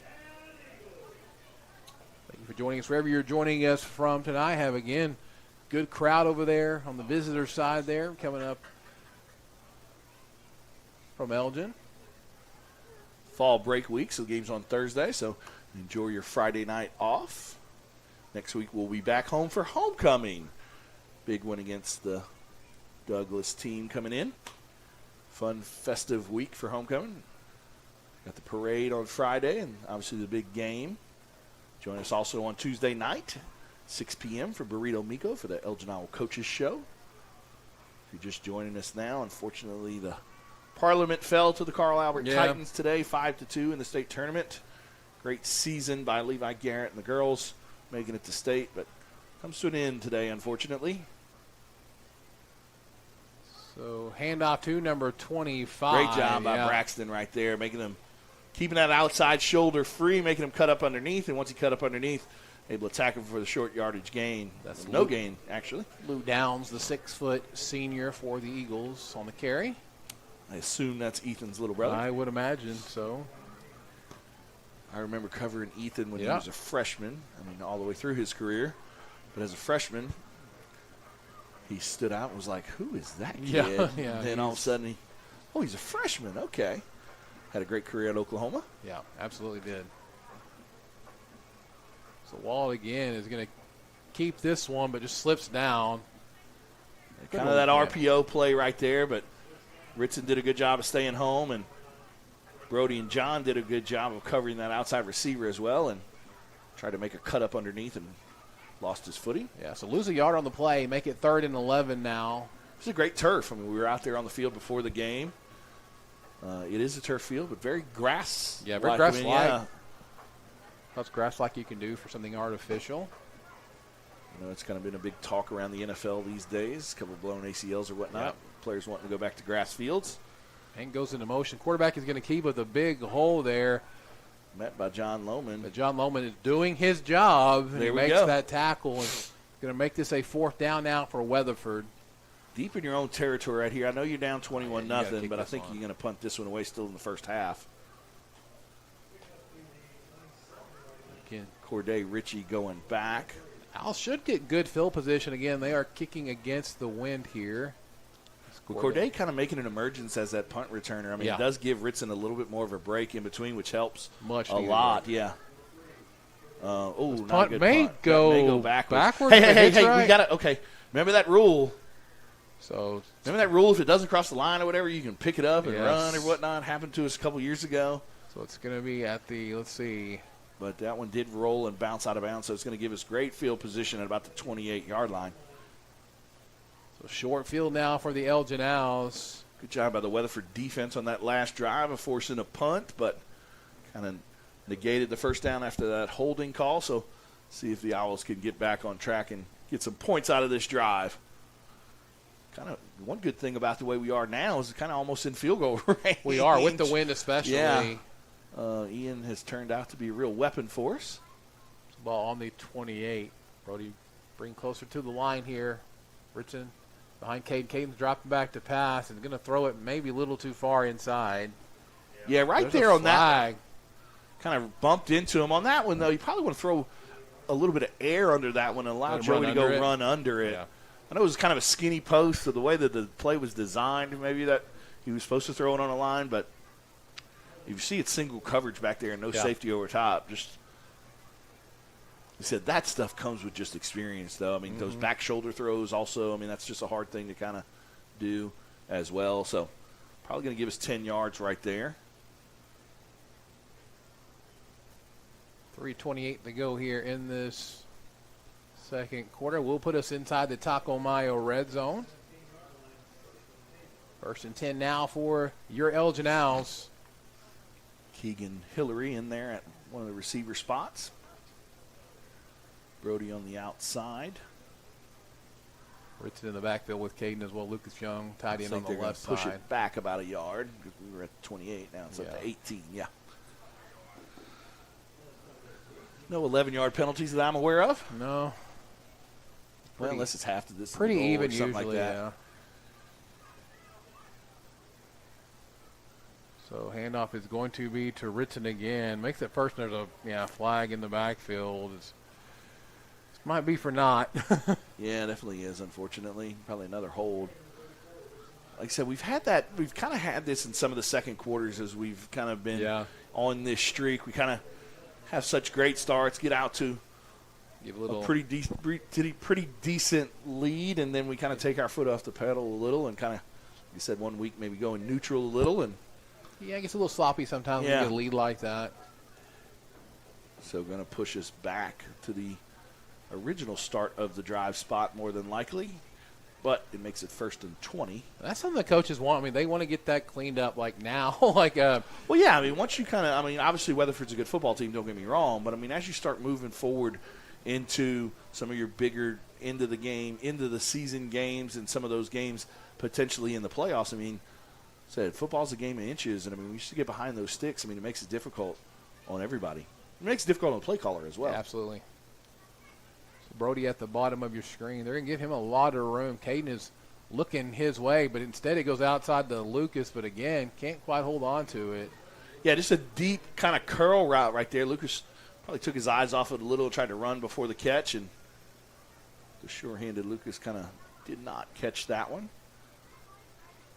Kind of a scary thought, a 6'3", 6'4" receiver out there. 2nd and 20 now for the Elgin Owls. Going to have trips to the top side. Lucas back at his – Lucas is such a weapon because, like I said, he's now at the end of the line as a tight end, but also can split out wide and run routes like a receiver. So handoff again. It was fake. Couldn't get out there. Couldn't get to it in time. So Caden's going to keep it and be tackled at the 26-yard line, gain of 2. Kind of an odd tackle right there. So on a play like that, tell me why that doesn't work. Is that because Richardson maybe taking off a little too quickly? Is it because Caden it looked like the snap almost was like a tad bit behind him? So I mean, it kind of missed. Yeah, I mean, if your center is I had an All-American center, and we ran a lot of plays similar to that. I had an All-American center at UNA, and so he would sometimes guide me almost. Oh, kind of almost snap it that way. Caden throws it out to Rittenmeyer in the flat. Makes a man miss and makes another guy miss right to the middle of a whole bunch of Eagles down to the 23-yard line. We're going to be 4th down if Because Ritson's goal is to obviously get out there as fast as possible. Yeah. So, I mean, at the end of the day, it's Caden's job to get out there in any way you can. But Caden did a good job on those 2 times that it's happened where knowing where the play is supposed to go, so just kind of following those blockers. But this is going to be a 40-yard field goal here, attempt by Ian. That's a field goal attempt. 40 yards out. Good snap. Kick is up. It's going to be a little short, I think, and it is no good. So the Eagles will take over with 1:46 to go here in the first half. It's 2 drives in a row there, kind of giving a little bit of momentum to that Weatherford defense. But like I said, a lot of it has to do with us shooting ourselves in the foot. Got a first down on the pass interference play, got us inside of the 18-yard line. Then all of a sudden that holding that puts you behind the sticks, and then, like I said, not able to get out there on the outside zone. So, a good play potentially set up for Ritson now turns into a 3 or 4 yard gain. So now it's third and 17. So like I said, obviously we're happy with a 21-0 lead, but coaches are perfectionists and things like that. And at this point in the season, we have not played a perfect game. Right. I know we're doing a great job in 6-0 and 3-0 in district and 21 wins and all that kind of stuff. But at the end of the day, we have not put in that perfect game yet. And so coaches are always striving for. Good job by Tiny right there. Ball handed off to Downs. Tiny kind of forced him. There's a flag. I don't know. Lucas might have got up there in that face mask area. Yeah. So we'll see if that's what they call. Whatever's going on, Weatherford's coach is out there. Yeah, it's going to be Tucker a face got up mask there, yeah. on Tucker.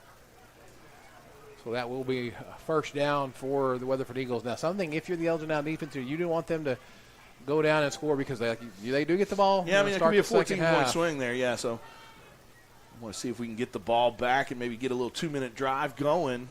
But like I said, after such a clean first quarter, yeah, it's been a little sloppy here in the second. A couple more penalties. Said, got to get that momentum back in our favor. Still a comfortable lead, though. Yeah. Weatherford moves a couple players around. Noah Wald, the quarterback for the Eagles.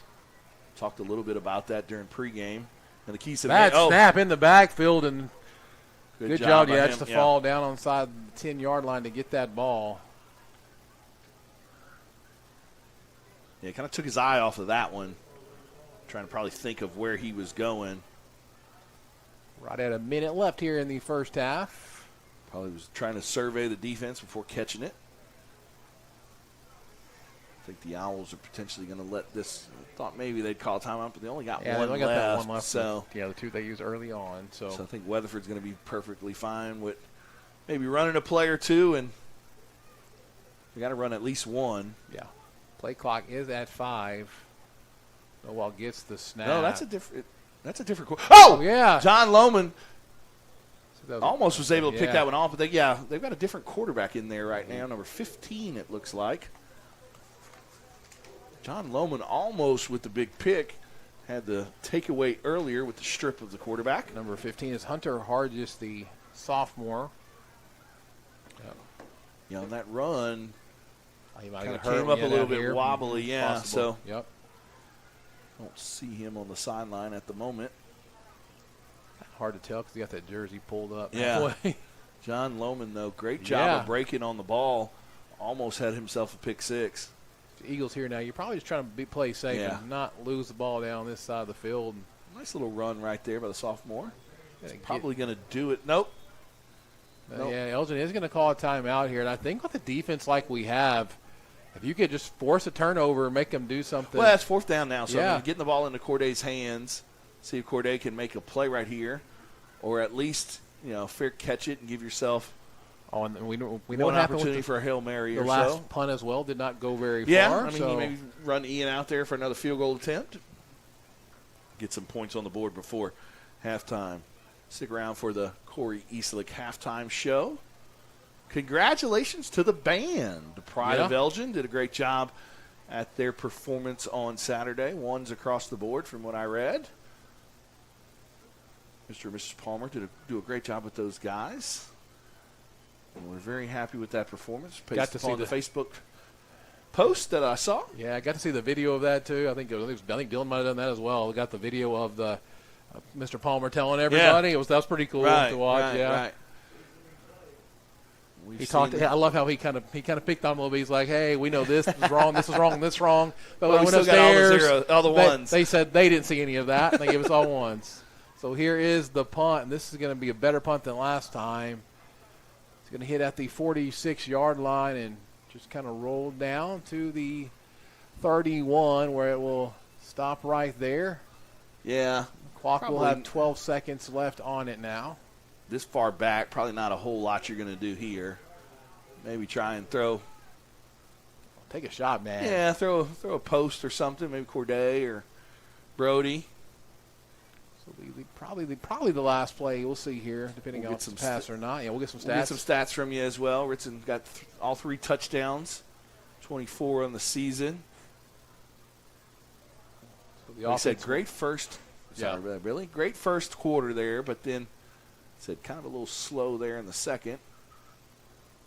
So yeah, they're just going to play this one safe here. It looks like. Nope. Maybe give it to Tiny. Tiny's back there behind. Maybe, yeah. And yeah, they already give it to Tiny. He'll stretch this outside. That should be it. He stayed in bounds. And that's how we'll end the first half here on the Oklahoma Sports Network. Elgin Owls 21, Weatherford Eagles 0. You're watching Elgin Owl football on the Oklahoma Sports Network. Celebrating 10 years. We are the Oklahoma Sports Network. At Arvest Bank, we believe home ownership makes families and communities stronger. Whether it's your first home, a fixer-upper, or your forever home, we're here to help put home ownership within reach. Because everyone deserves a financial partner who cares. Arvest Bank. We believe.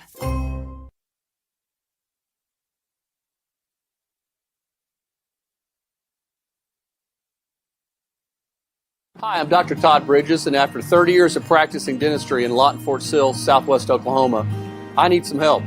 Please welcome our new associate dentist, Dr. Chandler Harbin. Dr. Harbin brings a gentle touch to our ever-expanding dental practice in order to make your visit one that exceeds your expectations.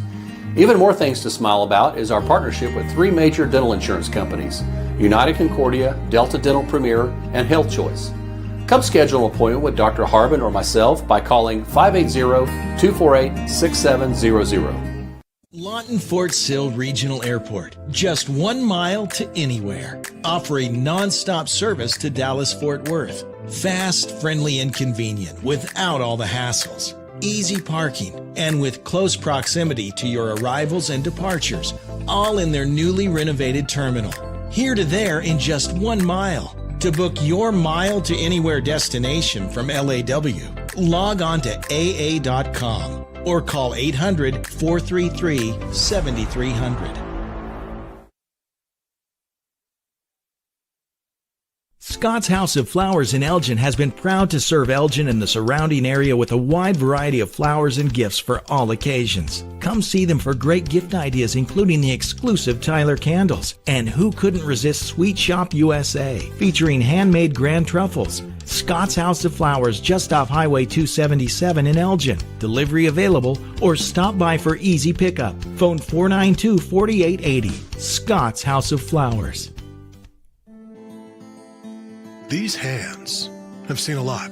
They've treated wounds and cured diseases, kept their fingers on the pulse of innovation and technology, pushed the boundaries of what's possible. These hands have mended families and held communities together. But it's our hearts that drive our unparalleled dedication, expertise, and healing. That's why we're here. Lawton's premier full-service garden center is Bedrock Nursery at 1802 Northwest 67th Street. Serving all of Southwest Oklahoma since 1994, they are your source for homegrown bedding plants and offer a wide range of services, including landscape design and installation. They are your full-service garden center. Bedrock Nursery, 1802 Northwest 67th Street in Lawton. Bedrock Nursery. Come see the difference. In 1958, the Hillary family purchased a small telephone company in their hometown of Medicine Park. Now in their third generation, Hillary delivers state-of-the-art services across rural Oklahoma. From Main Street business owners and our future generation of leaders to farmers at the heart of our rural economies, Hillary is always innovating, consistently connecting, and relentlessly going where others won't. Because every community, every person matters. Hey guys, I'm Will, the CEO of Foxhole, the military B&B platform, and we're honored to partner with OSN to support Oklahoma high school sports. Hi, I'm Spencer Colossus, the founder of Foxhole. We built this platform specifically for you, the military community, designed to reimburse official travel and support all your personal travel needs. But hey guys, if there's one thing I can give you for my time, it would be this to the players and coaches. To give anything less than your best is to sacrifice the gift. Back here on the Oklahoma Sports Network, and now for your halftime show brought to you by Corey Eslick, Farmers Insurance.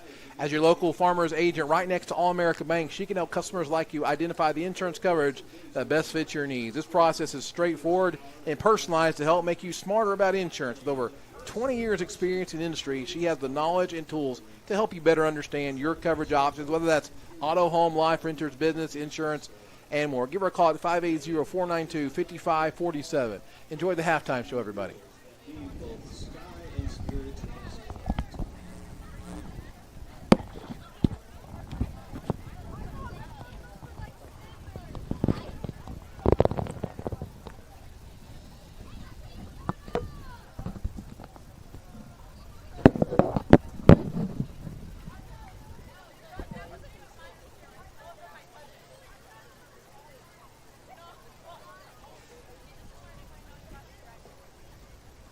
Drum Majors, is your band ready to take the field?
Triceratops.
The Eagle Pride Marching Band is under the direction of Chrissy Haygood, Amanda Orange, Nathan Wesley, Connor DeWitt, and Missy Hickman.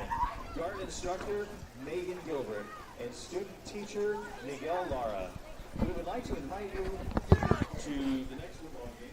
This is great. Give it up for the band, everybody.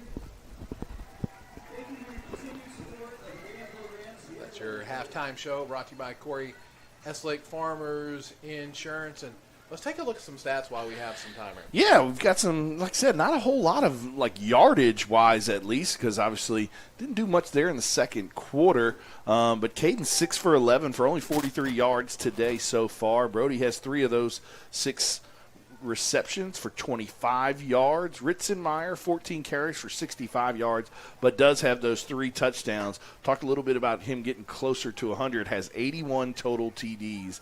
He's kind of taken that lead. Yeah. He's 21 over Matt Lund now for that all-time touchdown leading. So, like I said, 19 away from potentially getting to 100. Said 81 is going to be hard for anybody to ever break that record at some point.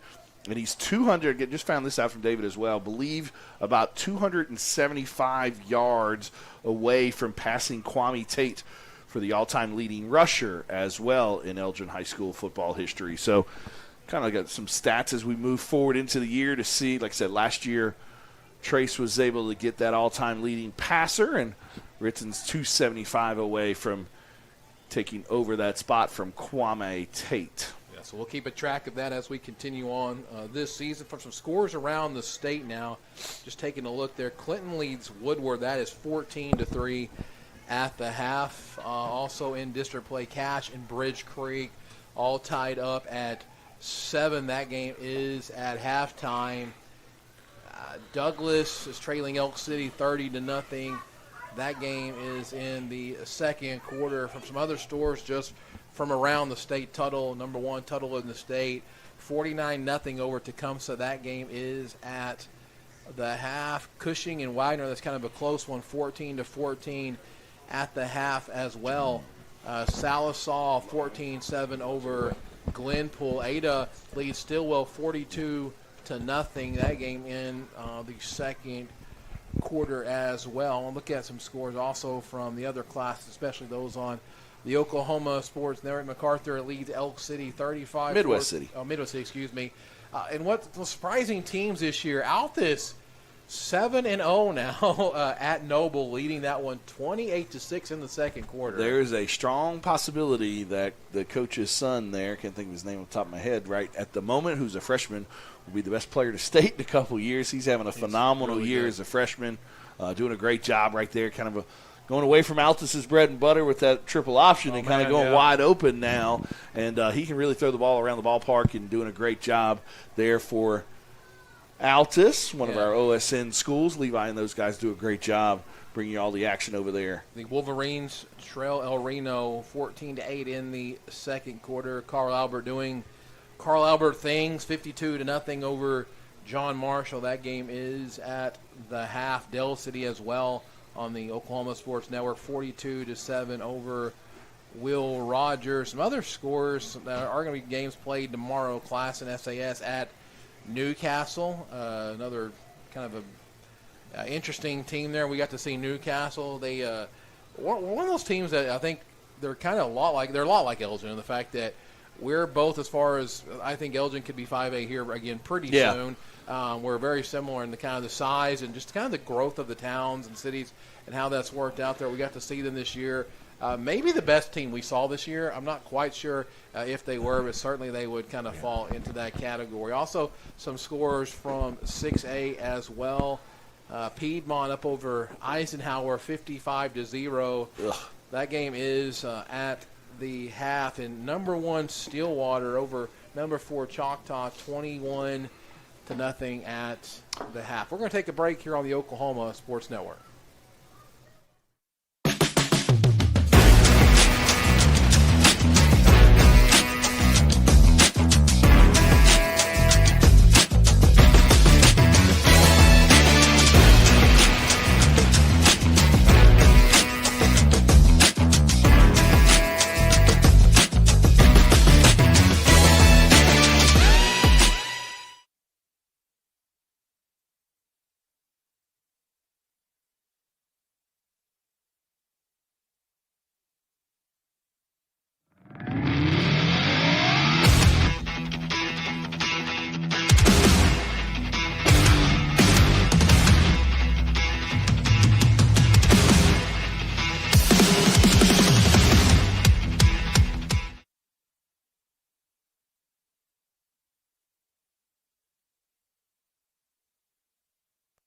Back here on the Oklahoma Sports Network, Elgin leads Weatherford 21-0 at the half. Now for the keys to the second half, brought to you by Hellbent. Call ahead or walk-ins available. They specialize in military, men, and boys haircuts. Stop by today to let them make you look your best. 7796 U.S. Highway 277 in Elgin. Vincent?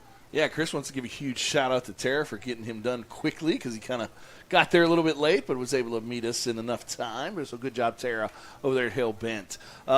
Keys to the second half. Obviously, got to get back some of that momentum that we had in the first quarter. Had a great first drive of the game, 6-minute drive, kind of a good pass run mix. Then, like I said, Tucker New with the big interception there. And then kind of in the second quarter, just had some sloppy play, some penalties on defense, some penalties on the offensive side of the ball. Like I said, a turnover on downs, just a couple things, missed field goal. Just some things, like I said, that are out of our character and things that we got to clean up there. So got to clean up, get that momentum back. On the defensive side of the ball, keep doing what you're doing. Like I said, might see another quarterback here moving forward in the second half with the young kid. I'm not sure if the quarterback's going to come in for Weatherford or not. So obviously got to keep playing, got to keep him in front. Like I said, had some mobility there on that one drive that he did play. Had a nice little run there. So they're still going to keep that RPO offense going. So got to do a good job of containing him and being sound and continue to do your job. Like I said, obviously happy about the 21-point lead, but probably our sloppiest half of football to date. So like I said, want to see them come out here in the second half, get some momentum going. Obviously, defense is going to start on the field first, but like I said, got to get some momentum back and kind of get some crispness back because that second quarter was very sloppy, and I know the coaches kind of talked to them about that there at halftime. Yeah, and that's, again, second quarter. I think it probably was the sloppiest quarter we've played.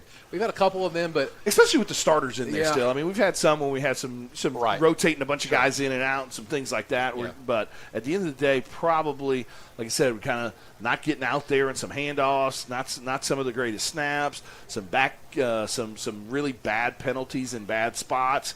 So like I said, I mean, just got to clean some of that stuff up. At the end of the day, we're super happy. I mean, obviously you're up 21-0 against a 5-1 team. But at the end of the day, if we're going to get to the point where we want to get to and be playing in Week 14 at UCO, we've got to clean some of that stuff up as we move forward. That's your keys to the game, brought to you by Hellbent here. About 30 seconds now until, well, it'll be a little longer than that until kickoff. But, again, we'll keep you aware of the scores from around the state, especially 4A in our district, because that's what matters most to us. But we will look at all 4A and other scores. Also, again, if you're just joining us as well, the Elgin softball team did lose today in Oklahoma City 5-2, unfortunately, but they did have a very good season, nice run, always good to be able to make it to the state tournament. So hats off to all those ladies out there for being able to make it that far. Unfortunately, they couldn't get it done today, but a great year, and congratulations, ladies. As we get set for the kickoff here in the second half, Elgin will be kicking off from right to left here. And also, huge shout-out. Obviously, the band didn't perform today because we were on the road, but huge shout-out to those guys. Talked a little bit about it right before halftime. Huge shout-out to those guys. Did a great job at their performance on Saturday and got ones across the board, and as they always do, congratulations to all the guys and gals and Mr. and Mrs. Palmer. About to start this second half here. The Lawton Fraternal Order of Police Lodge number 98 and the Lawton Police Officers Association proudly serving the Lawton community and supporting all our athletics. Third quarter sponsor, Lawton Fraternal Order of Police, as the Owls get ready to kick this one away. Time for another Wayne's drive-in kickoff. Come on, everybody. Let's go to Wayne's. There's Ian Krenz with the wind again, going to kick this one. Got the hard sog trivia question coming up sometimes here in the second half. We also are going to have the Orchard Group schedule for you as well. Ball's taken at the 2-yard line up the far sideline. Going to be tackled out of bounds at about the 23-yard line, and that's where the Weatherford Eagles will take over to start this second half. Defense did a very good job there in the first half, coached by Coach Baker. Was a little bit nervous about their quarterback, but did a good job of containing him on the RPO runs. Tucker New with the big play on the interception, and John Lohman also with a strip, his second fumble recovery of the season. Also almost had a pick as well. Yeah, it looks like number 15 is going to come back out here for the second half, so not sure if we'll see their quarterback for the rest of the game.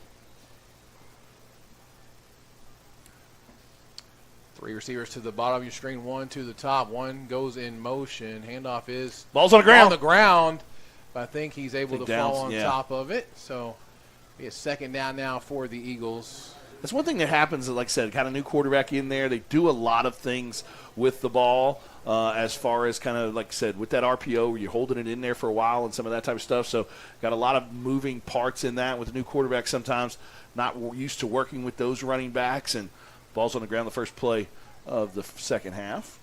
So 3 receivers again to the bottom, 1 to the top. Second and 11 now. 24 goes in motion again. Handoff backside. Great job that time by Brody.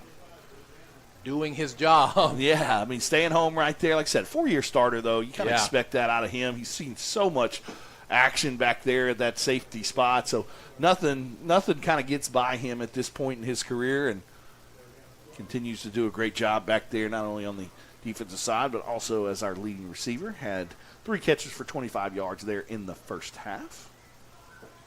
So third down situation now. Good job by the defense coming out here. Weatherford going into the wind. RPO action right there. Quarterback is going to keep it. Jukes Phillip right out of his shoes, but not going to get much further than that. Yeah, good job by Kaysen kind of grabbing on him. Then the rest of the boys rallied to get him down for, looks like, a 3-and-out by the defense. Great job on that first drive. A lot of coaches say, like I said, Billy, you and I have talked about this a ton. One of the most important drives of the game is that first drive of the third quarter for both the offense and the defense, and great job by the defense, obviously, with the 3-and-out.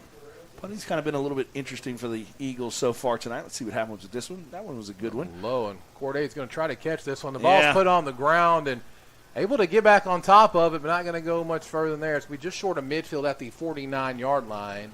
Yeah, kind of died on him kind of into the wind there, and good job, though, of being able to come up with it there. Ball will be spotted at about the 49-yard line, so 51 yards to go for the Owl offense. Said good first quarter. Second quarter kind of got a little sloppy there. Got to clean up some penalties and clean up some of the snaps. But, so like I said, we're not playing up to that Owl standard that Coach Wyatt and Baker and Castro kind of always talk about. So see if we got things cleaned up and how we look here in the second half. So Ritson behind Caden is going to get the handoff of the left side. There's going to be a flag, but he cuts it back to the right, makes another man miss, bounces it out, and that's also, he gets a little tired, so he's going to bounce that one out of bounds. There's a flag. Yeah, like I said, going to put us at a 1st and 20 again. Definitely not the way you want to start your first drive, I'm sure. No, yeah. I'm sure Coach Castro, being the O-line, not only offensive coordinator, but also the O-line coach, not too happy with that. That's, like I said, it was probably a point of emphasis that they talked about at halftime and come out here first play. So, yeah, put you behind the sticks at 1st and 20. Adam Castro definitely not happy. You don't have a lot of 1st and 20 calls, so you just got to work your way back through this. Yeah, like I said, right here on this play, you want to try and pick up maybe 7 or 8, kind of get yourself back. Like I said, not quite ideal spot for second down, but you want to at least pick up some so that way you're not doing something crazy. Brody goes in motion. Got an inside handoff. To Brody. Got a lot of room on the outside. Cuts it back to the middle. Gets a great chunk of yardage back, though. Like I said, that makes it 2nd and medium, so right kind of where you want to be. That one was a handoff right there. Sometimes they do the pop pass to Brody, but that one was an inside handoff, so that one will go for rushing yards for Brody. Yeah, we gain a 14 that time, so gets it back to a 2nd and 6 now for the Owls. Finally on our side of the 50. Just about 9 minutes left to go here in this third quarter. Brody Play at clock the bottom of your screen. Not running, so not sure if the play clock is out or what. Check on that, see if it's being kept on the field. And off to Ritson up the middle, going to have a first down. 11 yards down to the 40-yard line that time. If you weren't here for us for the stats at halftime, Ritson had 14 carries for 65 yards there in the first half. 3 touchdowns. Like we also said, 275 away from that all-time leading Elgin Owl rushing record. So ball on the 40-yard line now for the Owls. Braxton Tiny in there. Outside zone. He's going to get the hand off the outside. He's got a lot of blockers, makes one man miss, going to be tripped up, and inside the 35 down to the 34, gain of about 7. I think he kind of got tripped up almost by Joey's feet right there. Kind of friendly fire. Joey does a good job on the outside of blocking and kind of got a little bit of momentum right here and kind of play with a little pace right here. 2nd and 3 now. Again, Inside handoff to Tiny, and easily going to have the first down inside the 30-yard line now. Good job right here on this first drive after the penalty. Looks like Ritson's trotting back on. Trotting's a good word. Just kind of taking his time. Yeah. He gets tired, man. He's used heavily. Yeah, he just plays so much on both the offensive and defensive side of the ball. And 14 carries in the first half. I mean, I knew he had quite a bit, but, I mean, if you get to that to a whole game, that's 28, 30 carries, which is quite a bit. They try and limit it to about any between that 18 and 22 if they can, at least during the regular season. Obviously keep him fresh potentially for that playoff push. Said last year during the playoffs kind of gave him the rock. I mean, I think in the state championship game, 30-something times or so. So like I said, trying to keep him fresh and all the way through to that 14th week of the season potentially. So Caden gets that free 5 yards here like he does once or twice a game. Yeah. First time this game, though. It'll be the 1st and 5 now for the Owls. Adam Castro does like that. Yeah, probably be a decent time right here to take a shot. Brody on the outside. Nope. Hand it up to Ritson. Burt just tripped up again. Yeah, I think he saw what we saw. But somebody got either a foot or a leg out there. It'll be a 2nd and 3 now, they're going to say.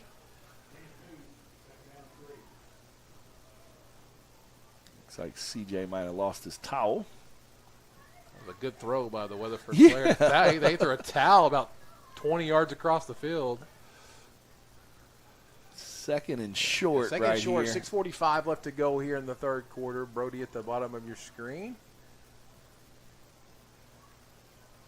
Hand off to Ritson. He's kind of feeling his way through. Breaks through another guy inside the Taco Mayo red zone. Still on his feet. Finally going to be tackled at the 7-yard line. But it'll be first and goal for the Owls. Yeah, great job right there by Ritson on that run. Was able to get loose kind of and then carry a couple defenders for another couple yards there. Gets us inside of that goal-to-go situation. Nice drive here by the Elgin Owls in this third quarter. Yeah, like I said, good start to this third quarter. Obviously got the 3 and out on the defensive side of the ball, and then offense kind of got back to clicking a little. Ritson behind Caden. 2 receivers to the top. Brody goes into motion. Going to fake it to Ritson, and Caden not happy there. He's like, what's going on, guys? Yeah, kind of gave him the business a little there. Yeah. Like I said, again, on that naked boot, nobody's blocking that guy, so he's supposed to kind of peel off and run with – the goal is for him to kind of peel off and run with Ritson. But good job of staying at home and playing the quarterback right there. Caden had to get rid of it quickly. Brody was open in the flat, but with that defender right in his face, had to get rid of it quickly and unable to connect with Brody right there. Like I said, Caden only completing 50% of his passes so far tonight, so – make that average go down maybe a little. And off to to bowls Ritson, one guy over, his but shoulder, not going to quite get there, but he will get down to the 2-yard line. So he's third down and goal from the 2-yard line again. Ritson trying to get his 4th tutty of the night. He likes to get 4. Told me he was going to get 4. Yeah. Was calling his shot tonight. Well, I told him, get me 4, actually. And he said, I got you? Yeah, dog. I got you. So, let's see if he can punch this one in. I'm making it even 25 on the year, potentially. Nope, a little quarterback power right there. Going to get Caden into the end zone. Get in for the touchdown. Caden Boletto makes this 27-0. Caden's second touchdown of the rushing touchdown of the year. It's a good job of Ritson kind of being that lead blocker, but good job of the offensive line creating a hole and punch that one in to make it a 27-0 lead. Good job starting out here in the third quarter by your Elgin Owls with the 3 and out, and then a nice drive. Ian Kranz with the extra point. This one's going to be up and good. 28-0 Elgin Owls lead the Weatherford Eagles. 5:22 left to go here in the third quarter on the Oklahoma Sports Network.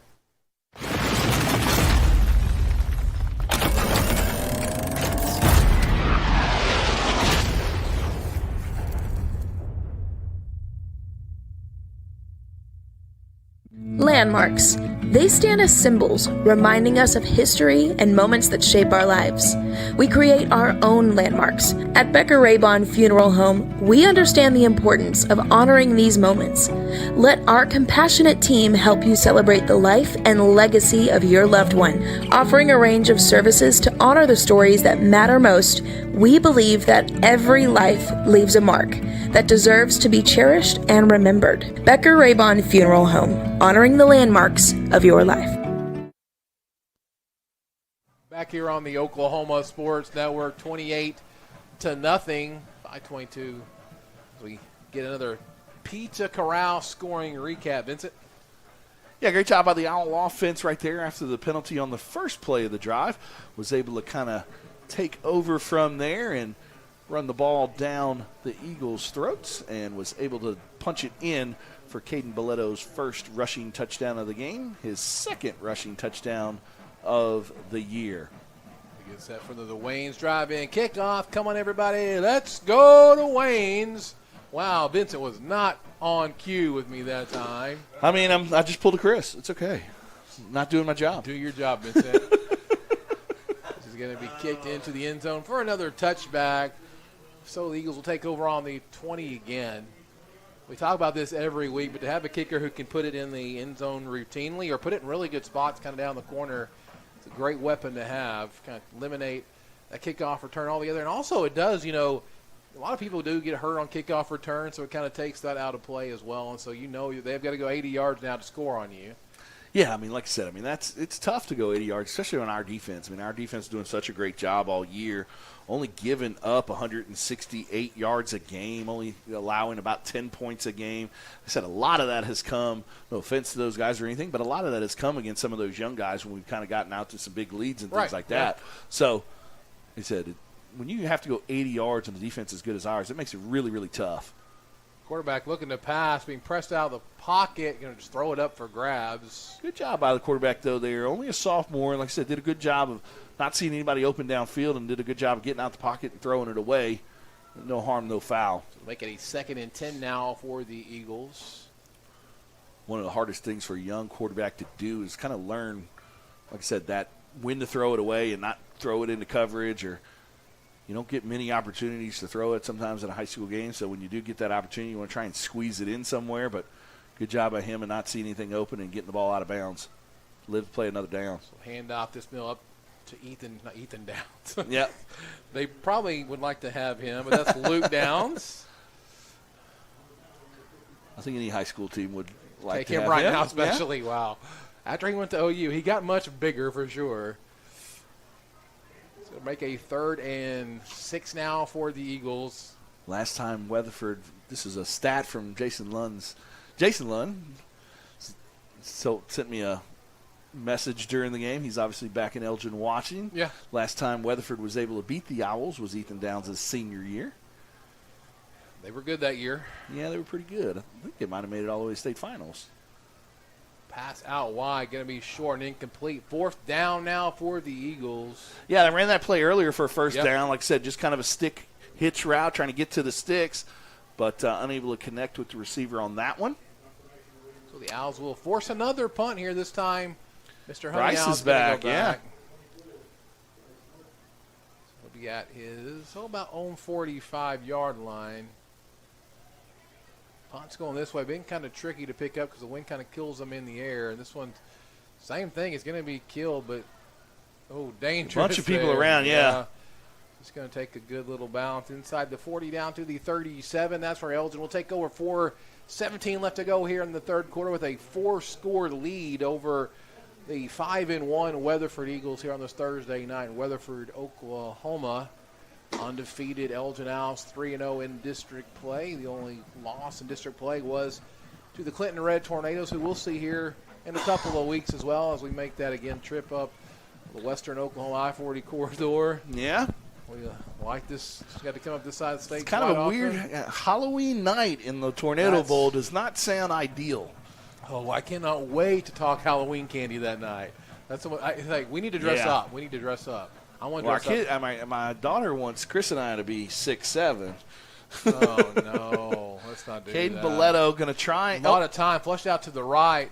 Going to throw it kind of up for grabs. Kind of been outside, though, so not really a danger spot. It's going to be incomplete. Yeah, kind of a back shoulder throw almost to Tucker New. Not a bad place to put one. No. No defender there. Tucker's got great ball skills out there on the outside. Tucker only a junior. Yeah. Has the ability, could probably play at the next level. I think he's probably more suited as a tight end. Yeah, I think at next level he is probably a tight end. But just his size. He'll have to get a little bit bigger to play defense. A little stronger. Ball up to the middle this time. Again, just very patiently making his way through there. Going to have an 8-yard gain. Hudson kind of snuck out of there, and I thought that was Ritson for a second. But good job, another 9 yards right there. Patient run. Trying to play with a little tempo right here on 3rd and short. Haven't seen any big explosive runs tonight, but they really haven't needed to. Put the ball right there on the 45-yard line. 3rd and 2 now for the Owls. Handoff, Ritson, first down easily inside Eagle territory down to the 47. Yeah, Ritson's finding a little bit more running room here in this second half than he did there in the first half. Only had 45 yards in the first, but also had 3 touchdowns. So 1st and 10 now, 3:24 left to go here in the third quarter. Tiny in there now, giving Ritson a little bit of a rest. Jake Deal and Tucker at the tight end spots. Great. Offensive line is your starting offensive line. Offensive line, tight end group, very good groups on this team. That was a little pop pass right to there. Brody. Not much yardage. Yeah, good job. Brody got hit pretty good right there. Got a little slow to get up, but oh yeah, he's a little hobbled. Come out for just a second. Corday is going to come in. 2nd and 9 now for the Elgin Owls. Don't like seeing that. No.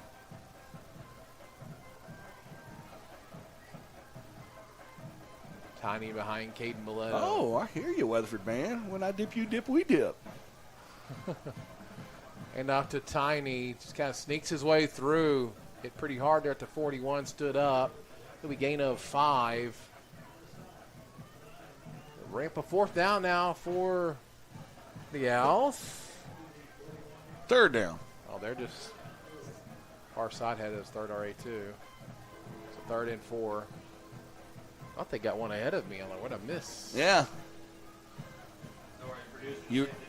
Producer saves the day. He did his job. He does the important stuff. Billy was too busy up here twerking.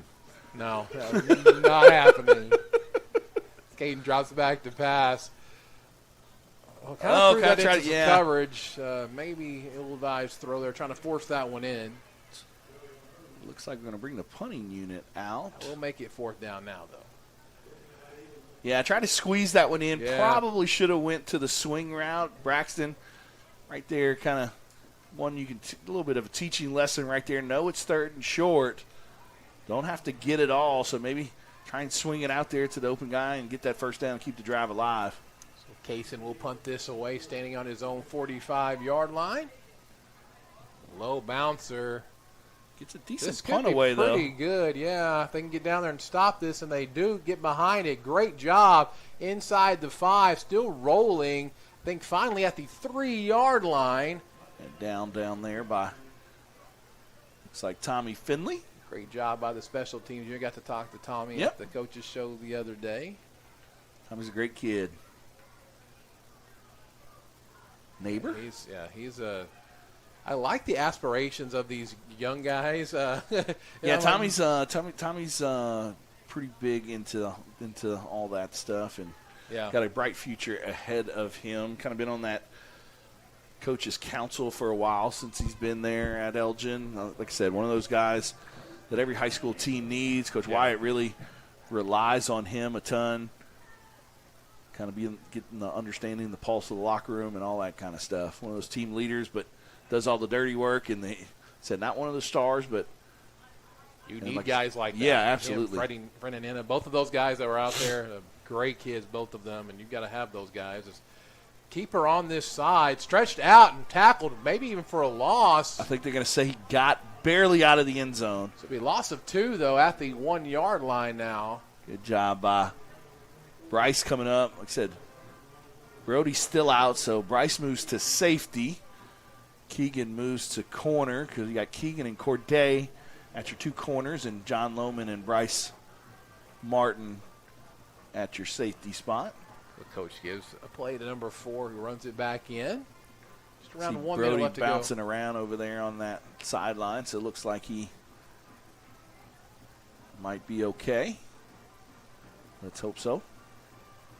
So Weatherford will take this snap again, trying to just not get safety. He's going to have a pretty decent gain up to about the 9-yard line. Good job of finding a hole right there, kind of a mass of humanity, but found a little sliver and able to gain some positive yardage. Here comes Brody. That's good to see. Brody coming back Got that out. ankle wrapped at the moment. Keegan heads out. Good to have a younger guy like Keegan that you can throw in there for a few plays if you need him. Yeah, he did a great job, obviously, in that Newcastle game, filling in for Corday. Big interception. And getting better all the time. Might be the last play of the third quarter. Third quarter kind of went fast. It did. The keeper up the right side. And nice job by the Brody. defense. That's going to be how this quarter is going to end. Elgin leads the Weatherford Eagles 28-0 here on the Oklahoma Sports Network.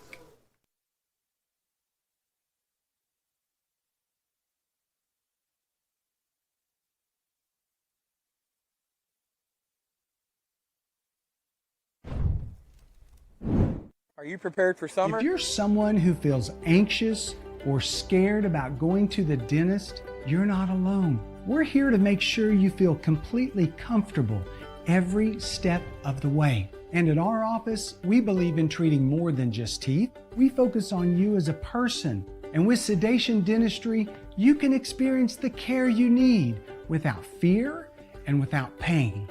And with Sedation Dentistry, we can make your dreams come true.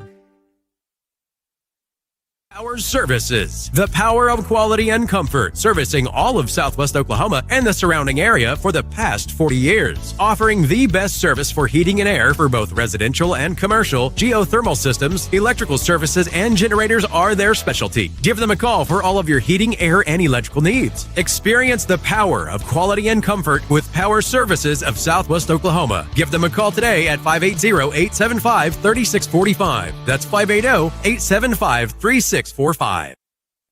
Back here on the Oklahoma Sports Network, 28-0 Elgin leads the Weatherford Eagles. Now for your Comanche Home Center fourth quarter. With over 50 years of experience in the lumber industry, they provide building materials to do it right. Remember, Ace is the place for the helpful hardware, folks. 7796 U.S. Highway 277 in Elgin.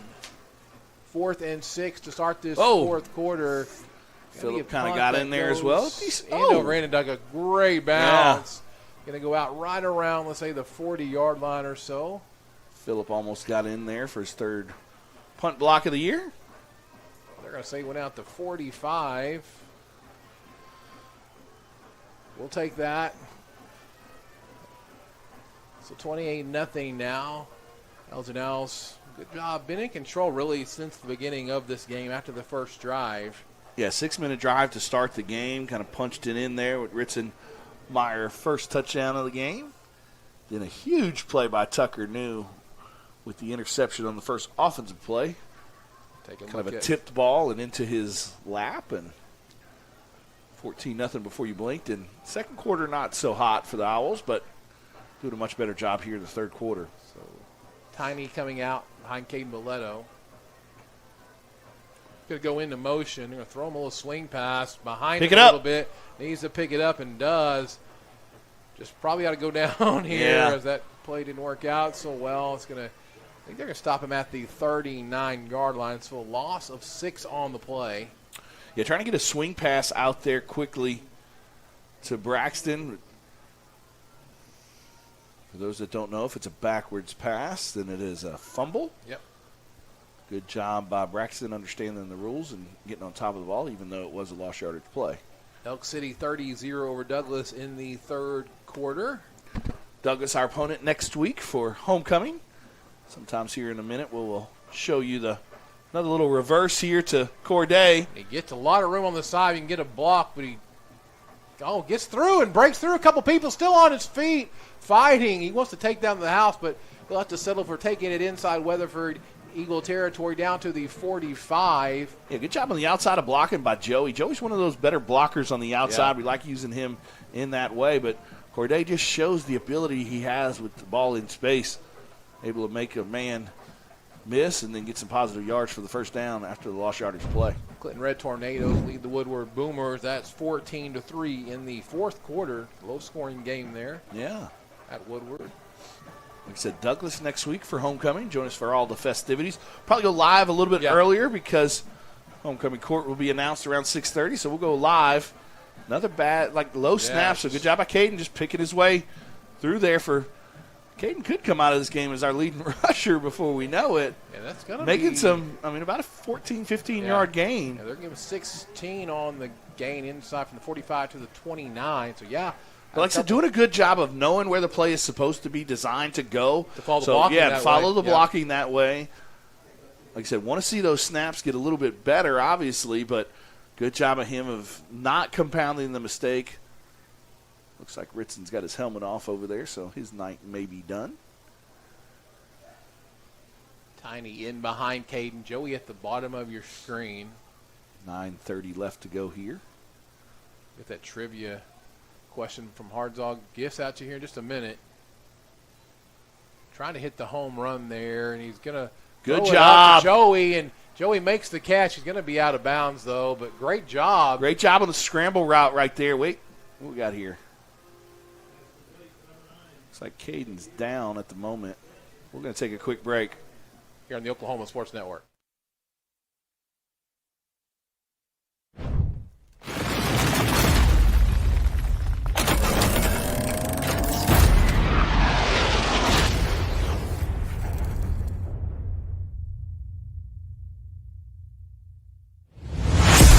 The heart of Oklahoma, where your home isn't just a place, it's your peace. At Century Roofing, we understand the importance of protecting your peace. We're experts in roofing technology, techniques, and customer service because we care about Oklahoma and we care about you. At Century Roofing, we combine quality craftsmanship and exceptional service because your home deserves the best. Century Roofing, staying on guard for Oklahoma. Back here on the Oklahoma Sports Network. Caden walking to the sideline, looks pretty good.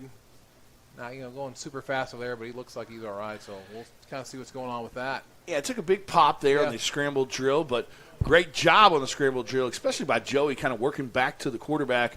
Good job of throwing the ball on the run. It was a nice, great throw. It kind of got popped right there, and said more than likely just got the wind knocked out of him. So Jay Croft will come in at quarterback number 5 for the Elgin Owls. Tiny behind him. Drops the ball and going to be tackled at the 15-yard line. Yeah, kind of maybe took his eye off of it, trying to get the handoff into. Looks like Caden is fine. Like I said, probably just got the wind knocked out of him. Yep, so he's going to come back in. That's good to see that he's okay. Pushes us back to the 13-yard line. Good to see him run back on the field, though. Like I said, probably just got the wind knocked out of him. Hardest hit he's probably taken all year. One thing about quarterbacks, I mean, you don't get hit during the week. You don't, so some of those big hits sometimes kind of knocks a few cobwebs loose. Corner blitz here. Hand off to Tiny. Gets good cut inside, but good job of pursuit by the backside linebacker, defensive end. Be down to the 10-yard line inside the Taco Mile red zone again a little while ago. So it'll be 3rd and 10 from there. Is it 3rd and goal? Yeah, it's 3rd and goal. So we got a little. See what we call right here. Let's see, Joey's in there. Kaysen's in there. See if we kind of run a little. Corday's up top, it looks like. Yeah, a little concept route right here to Joey and Kaysen.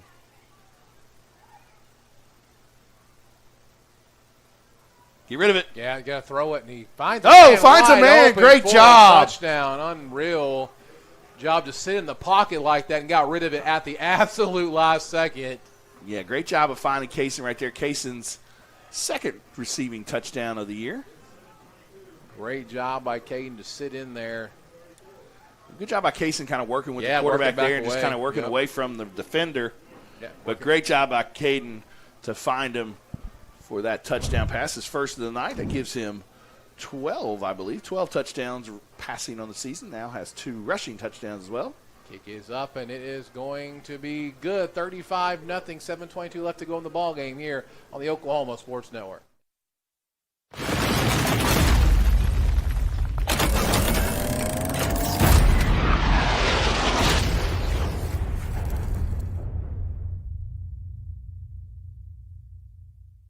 Boom Paws Burgers in Elgin, featuring grilled salads, wraps, and 21 different burgers exploding with flavor. Home of the Butch Husky and Boom Paw Burger, U.S. Highway 277 in Elgin. Back here on the Oklahoma Sports Network now for your Pizza Corral scoring recap. Vincent? Yeah, great job by the offense right there. Caden Belletta with some nice throws and kind of working his way in the pocket. Working his way out of the pocket. Obviously had that nice long play to Joey Ariano there. Joey did a great job of working that scramble route and coming back to his quarterback. Same thing with Kaysen on there for the touchdown. Kaysen's 2nd touchdown of the year, touchdown receiving of the year. Caden's 12th. It's your Pizza Corral scoring recap to make it 35-0. Some of the scores from around the state. This in 5A. MacArthur all over Midwest City, 49-14. Althus over Noble again, 42-12. El Reno leads Lawton. That's 22-8 now in 3rd quarter. Another Wayne's drive-in kickoff. Come on, everybody. Let's go to Wayne's. I didn't miss that one. No, you didn't. You were right on cue. I'm back into my assignment football. All you 6'7" people out there, Piedmont leads Eisenhower 67-0. Oh. I wonder how much the ball bounces in front of number 4 on the kickoff. Dangerous to let that thing bounce. Uh-oh. He's got a lot of room up the sideline. And Ian Krenz, hey, dropping his shoulder. Ian Krenz is now a football player. I don't care what you say. He loves that. But yeah, it's a I kind of wonder if teams don't score that on purpose now. I've seen that score, and maybe it's just that I'm noticing it a lot more this year because of all that going on. Right. But I've seen it way too often this year. My wife, the third grade cheer coach, has now created a there's cheer. Cheers that are, yeah. Score 6-7 more. Oh, no. Yeah. My daughter loves it. Yeah, the kids do for sure. So my mom was in town this week while we were in D.C. and she was like, "No." And she was like, "I don't want to hear the number 6 or 7 ever again." We'll just erase those from the numbers. It's forced out of the pocket there, thrown away, make it a 2nd 10 now for the Weatherford Eagles. Under 7 minutes left to go.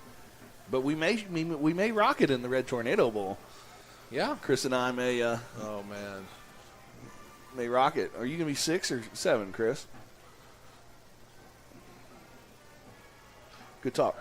Great job. Good talk. Good. Thanks for your input. Good talk to this broadcast. I know. Oh, they hear you. Oh yeah, they can hear you. Hand off again at the middle this time to number 10. Yeah, number 10. Corday kind of got rolled up there. That's Ja'Kiah Grant, the junior for Weatherford on the carry. Brings up a 3rd down and 10 now for the Eagles. Looks like Corday got in one of the spots. Big T trotting off the field. As he does on 3rd and long. Weatherford looking to the sideline here. No, Joe, I did not create that one. Joe Wayne's fame is back home watching us and said, don't blame your wife. You created don't blame your wife. You created that. That was all Vincent for sure. No, not a chance. Now Ace is holding a 6-7 shirt. Picture I just got. Way to go, Ace. Ball carry up to the 47-yard line. Gain of 1. It'll be 4th down now for Weatherford. As I assume they may just go for this. We'll see here, though. Going to make Tucker come out for a play. Nope. We need to get that hard dog trivia question. Yeah, let's go for it after this 4th down play. It's a change of possession. Yep, looks like they're going to punt it, so we'll do it at the change of possession. And then we'll give you a few minutes. All those watching at home, if you're still watching, go ahead and throw us some answers in the. If you're still watching, God bless you. Well, good job by Corday with the fair catch there. Did get kind of touched on it, but looking for the flag, but no harm, no foul. For the 15. Now for the Hard Dog Gifts trivia question. Vincent? Yeah, so last game we scored 49 points, obviously, in the first quarter of the game. Prior to that, that was a school record. So prior to that, what was the most points we scored in a quarter? And what year? So if you know the answer to that, please let us know. We'll give you a round of applause if you get the answer. Maybe we'll get with Hard Dogs and see if we can get a T-shirt or something. Okay, yeah, that'd be good. But, yeah, if you can answer that question, go ahead and hit us up on any of our social media outlets. And I'll give a little hint. It used to be a game Elgin played pretty big rivalry back in the day. Every year at the beginning of the year usually. Gator with the carry. Dalvin not out there this week. Yeah, Dalvin got to see him in practice today. He's a little bit of a leg injury there, but should be back sometimes later in the year. Up to the 24-yard line. It's going to be 2nd and 2 now for the Owls. Jake Croft getting some time in there. Looks like Keegan Hillary is also out there at one of the receiver spots. 35-0, about 5 minutes left to go here. Let's see if we got any answers yet for that one. And you don't have to go back too far for it. Nope, you don't. Being on your age, you're going to rack your brain too much there. Gator's a big run up the middle, going to have a first down all the way up to the 32-yard line. Great job by Gator to get in and make the most of his time. Been running hard the last couple of weeks when he's been in there. Jared Williams with the MAC game from 2023. That would have been my first guess. He doesn't remember the points, but you know what, Jared? That was the second most, which is now moved to third most. Yeah, that was a pretty wild one at the beginning. Yeah.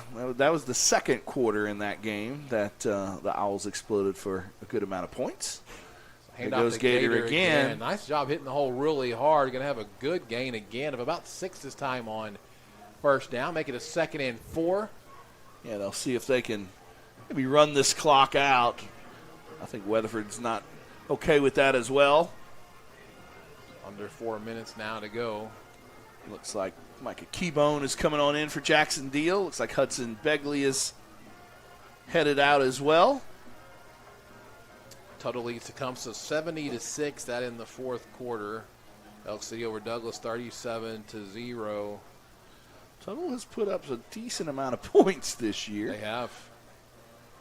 And up again to Gator, going to be, I think there might be maybe a face mask on the outside. He got spun around a little bit. We'll see here. Joe with There's the another correct flag thrown in late. Joe with the correct team. Okay. Joe, do you have some points out there for us? But Joe is correct with the team. Do you have points and year, Joe?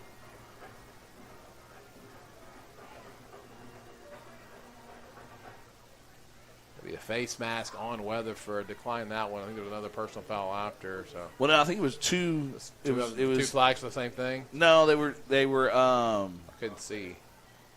Oh, the offsetting. Yeah. Okay. They were offsetting face masks, I think. So they might have grabbed each other by the face a little there. So it'll be 2nd down again now. 3:13 left to go. We'll give you the answer after this play. Joe has got the correct team. Another hint for you out there. Little League will be taking on this group of teams tomorrow, 1st through 6th grade.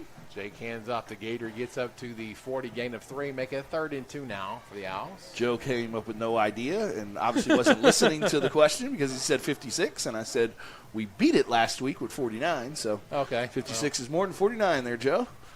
Yeah, it's all right, Joe. Oh, see, he listened to the question wrong. He said, because it has to be more than 49. No, 49 beat the record, Joe. Yeah, so previous record was 42 points against Anadarko in 2023 in the first quarter of that game. And off the Gator again, fighting for everything there, getting close to it. Jared Williams said the MAC game.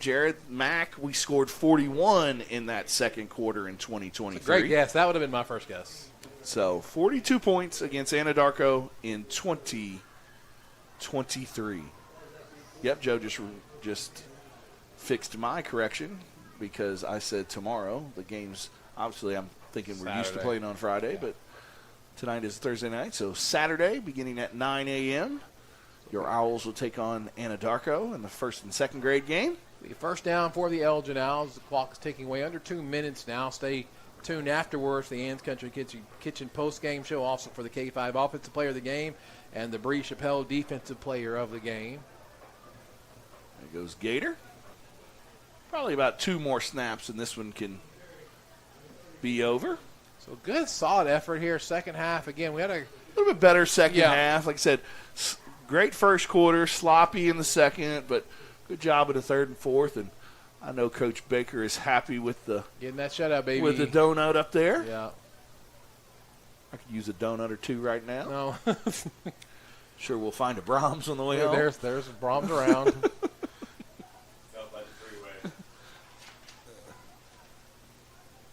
And off to Gator again. Gator's fighting hard here late in this game, and I think should be another just a little bit short. Yeah, about a yard short here. Probably have to get one more snap in before this one could be put to bed. Got a bunch of candidates for offensive and defensive players of the game. We'll have to think during the commercial break, Billy. Yep. Solid effort, though. Like I said, still got to clean some things up. Too many penalties. Got to fix some snap issues. Caden played a really good game, though. Ritson with 3 touchdowns. The Gator Not again. sure how many yards rushing. Had 45 at halftime.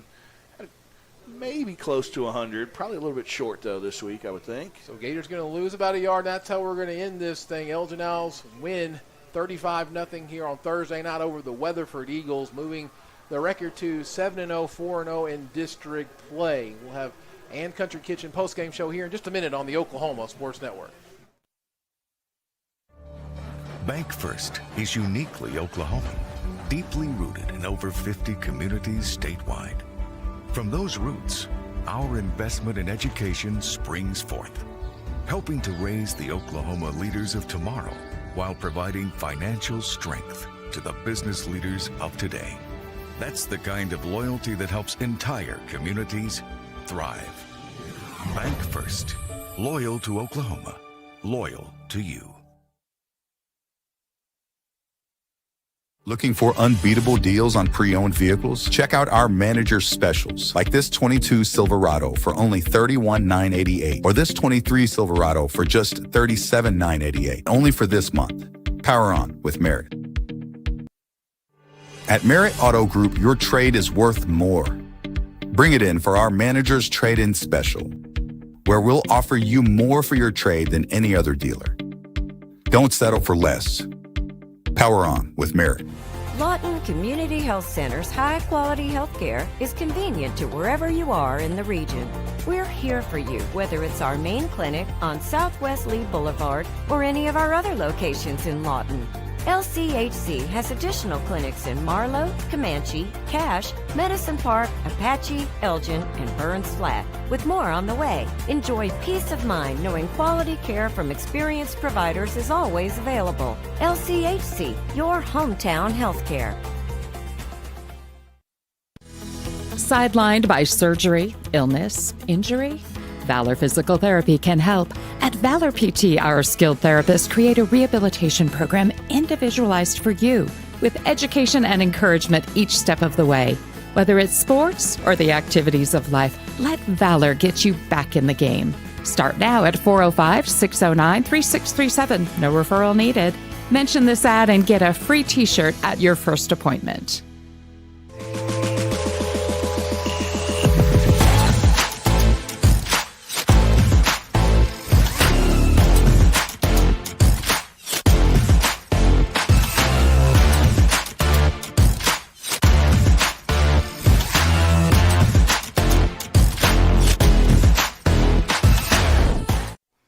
Back here on the Oklahoma Sports Network now for your Ann's Country Kitchen postgame show. They have the best homemade pies and cheesecake around, plus homemade cinnamon rolls, biscuits, dinner rolls, Indian tacos, hand-breaded chicken fried steaks, and so much more. Home cooking with Ann's Country Kitchen, 2602 Oklahoma Highway 58 in Lawton. Miss it? I'm hungry.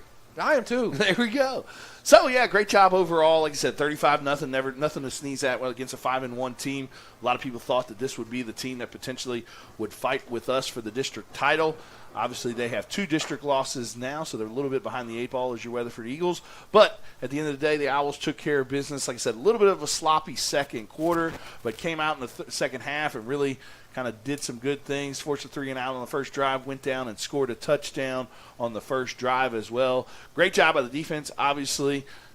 Having that shutout, not an easy feat, but at the end of the day, it's 21 in a row, Billy. That's 32 of your last 33. Pretty unbelievable for the Elgin Owl these days, continuing to march forward into that. And probably locked up a playoff spot for us if you think about it, the way it goes. I mean, obviously we've gotten 4-0 with full 15 points the entire time, so we got plus 60 on that side if it gets down to a potential tie down the road. Next week, homecoming against Douglas. Hopefully we'll be on air a little bit early to bring you all the homecoming festivities pre-game. But I said, really good job by the team overall. Said still a lot of things to clean up. Had a couple snap issues. Had a decent amount of penalties. So obviously the coaches are going to harp on those as we move forward next week. A game that we should be able to take care of, honestly, the way Douglas is. So, I mean, it should be one that we can kind of clean up a few things, hopefully, and run away with there in our homecoming week. like I said, homecoming's always a little bit of a weird week because you got a bunch of distractions and a bunch of things that don't help out. Coaches really don't like some of the stuff that goes on. You got the festivities before. Yeah. Probably some of the kids will be involved in some of that. So, but at the end of the day, I mean, it'll be a big one, and obviously it's always fun to go to that homecoming dance as a winner. Now, for your offensive player of the game, brought to you by K5. They specialize in overhead doors. It is their mission to provide the high quality of services while ensuring each customer is met with personal, professional experiences. Their team is ready to serve you. Give them a call for a free estimate, 580-507-9526. Yeah, great job of the offensive line. I mean, obviously they were the offensive players of the week last year by the coaches and the tight end group. Great job of the offensive line creating holes for everybody. Caden did a good job of overcoming a lot of those bad snaps and kind of some issues with some of the handoff and center and exchanges there with Ritson. Did a good job of running the ball tonight. Probably his best game running the ball. Had one rushing touchdown and had the one great touchdown throw there. So Caden was also kind of a nominee. But at the end of the day, did a good job of kind of controlling the offense. 3 touchdowns on the night. Haven't given to him in a while. Probably one of those kids that you can give it to it every week. But like I said, 3 touchdowns, kind of put this one away early. Ritson Myers, your offensive player of the game. And now for your defensive player of the game, brought to you by Bree Chappelle, Red River Realty Group, Keller Williams, your Southwest Oklahoma realtor, where the market is hot and the deals are hotter. Call Bree today at 580-360-9625 for all your home buying and selling needs. Obviously, defense did a great job. You can name the entire defense. You can also name Coach Jack Baker. Yeah. Was a little bit nervous coming into this one with their quarterback, but was, like I said, kind of got him out of the game, unfortunately, but still did a great job creating that bagel up there with the 0 spot. So I know Coach Baker's happy about that. So, but also Tucker New with a great play there early in the game, but kind of stuck out. Like I said, Tucker made some great plays early, but like I said, he kind of was named player of the week a couple weeks ago. But at the end of the day, John Lohman was our defensive player of the game. Did a great job back there on the back end. Had that fumble recovery and strip as well for second of the year. Almost had a pick 6 at one point during the game and really filled those lanes when the quarterback got loose a couple different times. So John Lohman, your defensive player of the game, brought to you by Bree Chappelle. Elgin wins this one 35-0 over Weatherford, moving again to 7-0 on the year, 4-0 in district play. Will be home next week again for homecoming against Douglas. But also don't forget, we do have the coaches show brought to you by Vincent's going to be there, brought to you by Burrito Mico on Taco Tuesday. So make sure to head out there to Burrito Mico if you can't catch that. Also on the Oklahoma Sports Network. The game next week will again be 6:30 pregame and 7 probably p.m. about 6:15 pregame. pregame. Yeah, we'll go a little bit earlier. Maybe a little bit early to get that pregame festivities in. We'll probably start talking pregame later, but we'll at least make sure you guys get to see the homecoming stuff there. And we'll kick off at 7. But good win here as we move to 7-0 on the season for Jaden Palmer, Chris Balvans, Vincent Saylor. I'm Billy Palmer. Have a good weekend, everybody. And as always, woo! Go Owls! Thanks for watching this presentation of the Oklahoma Sports Network.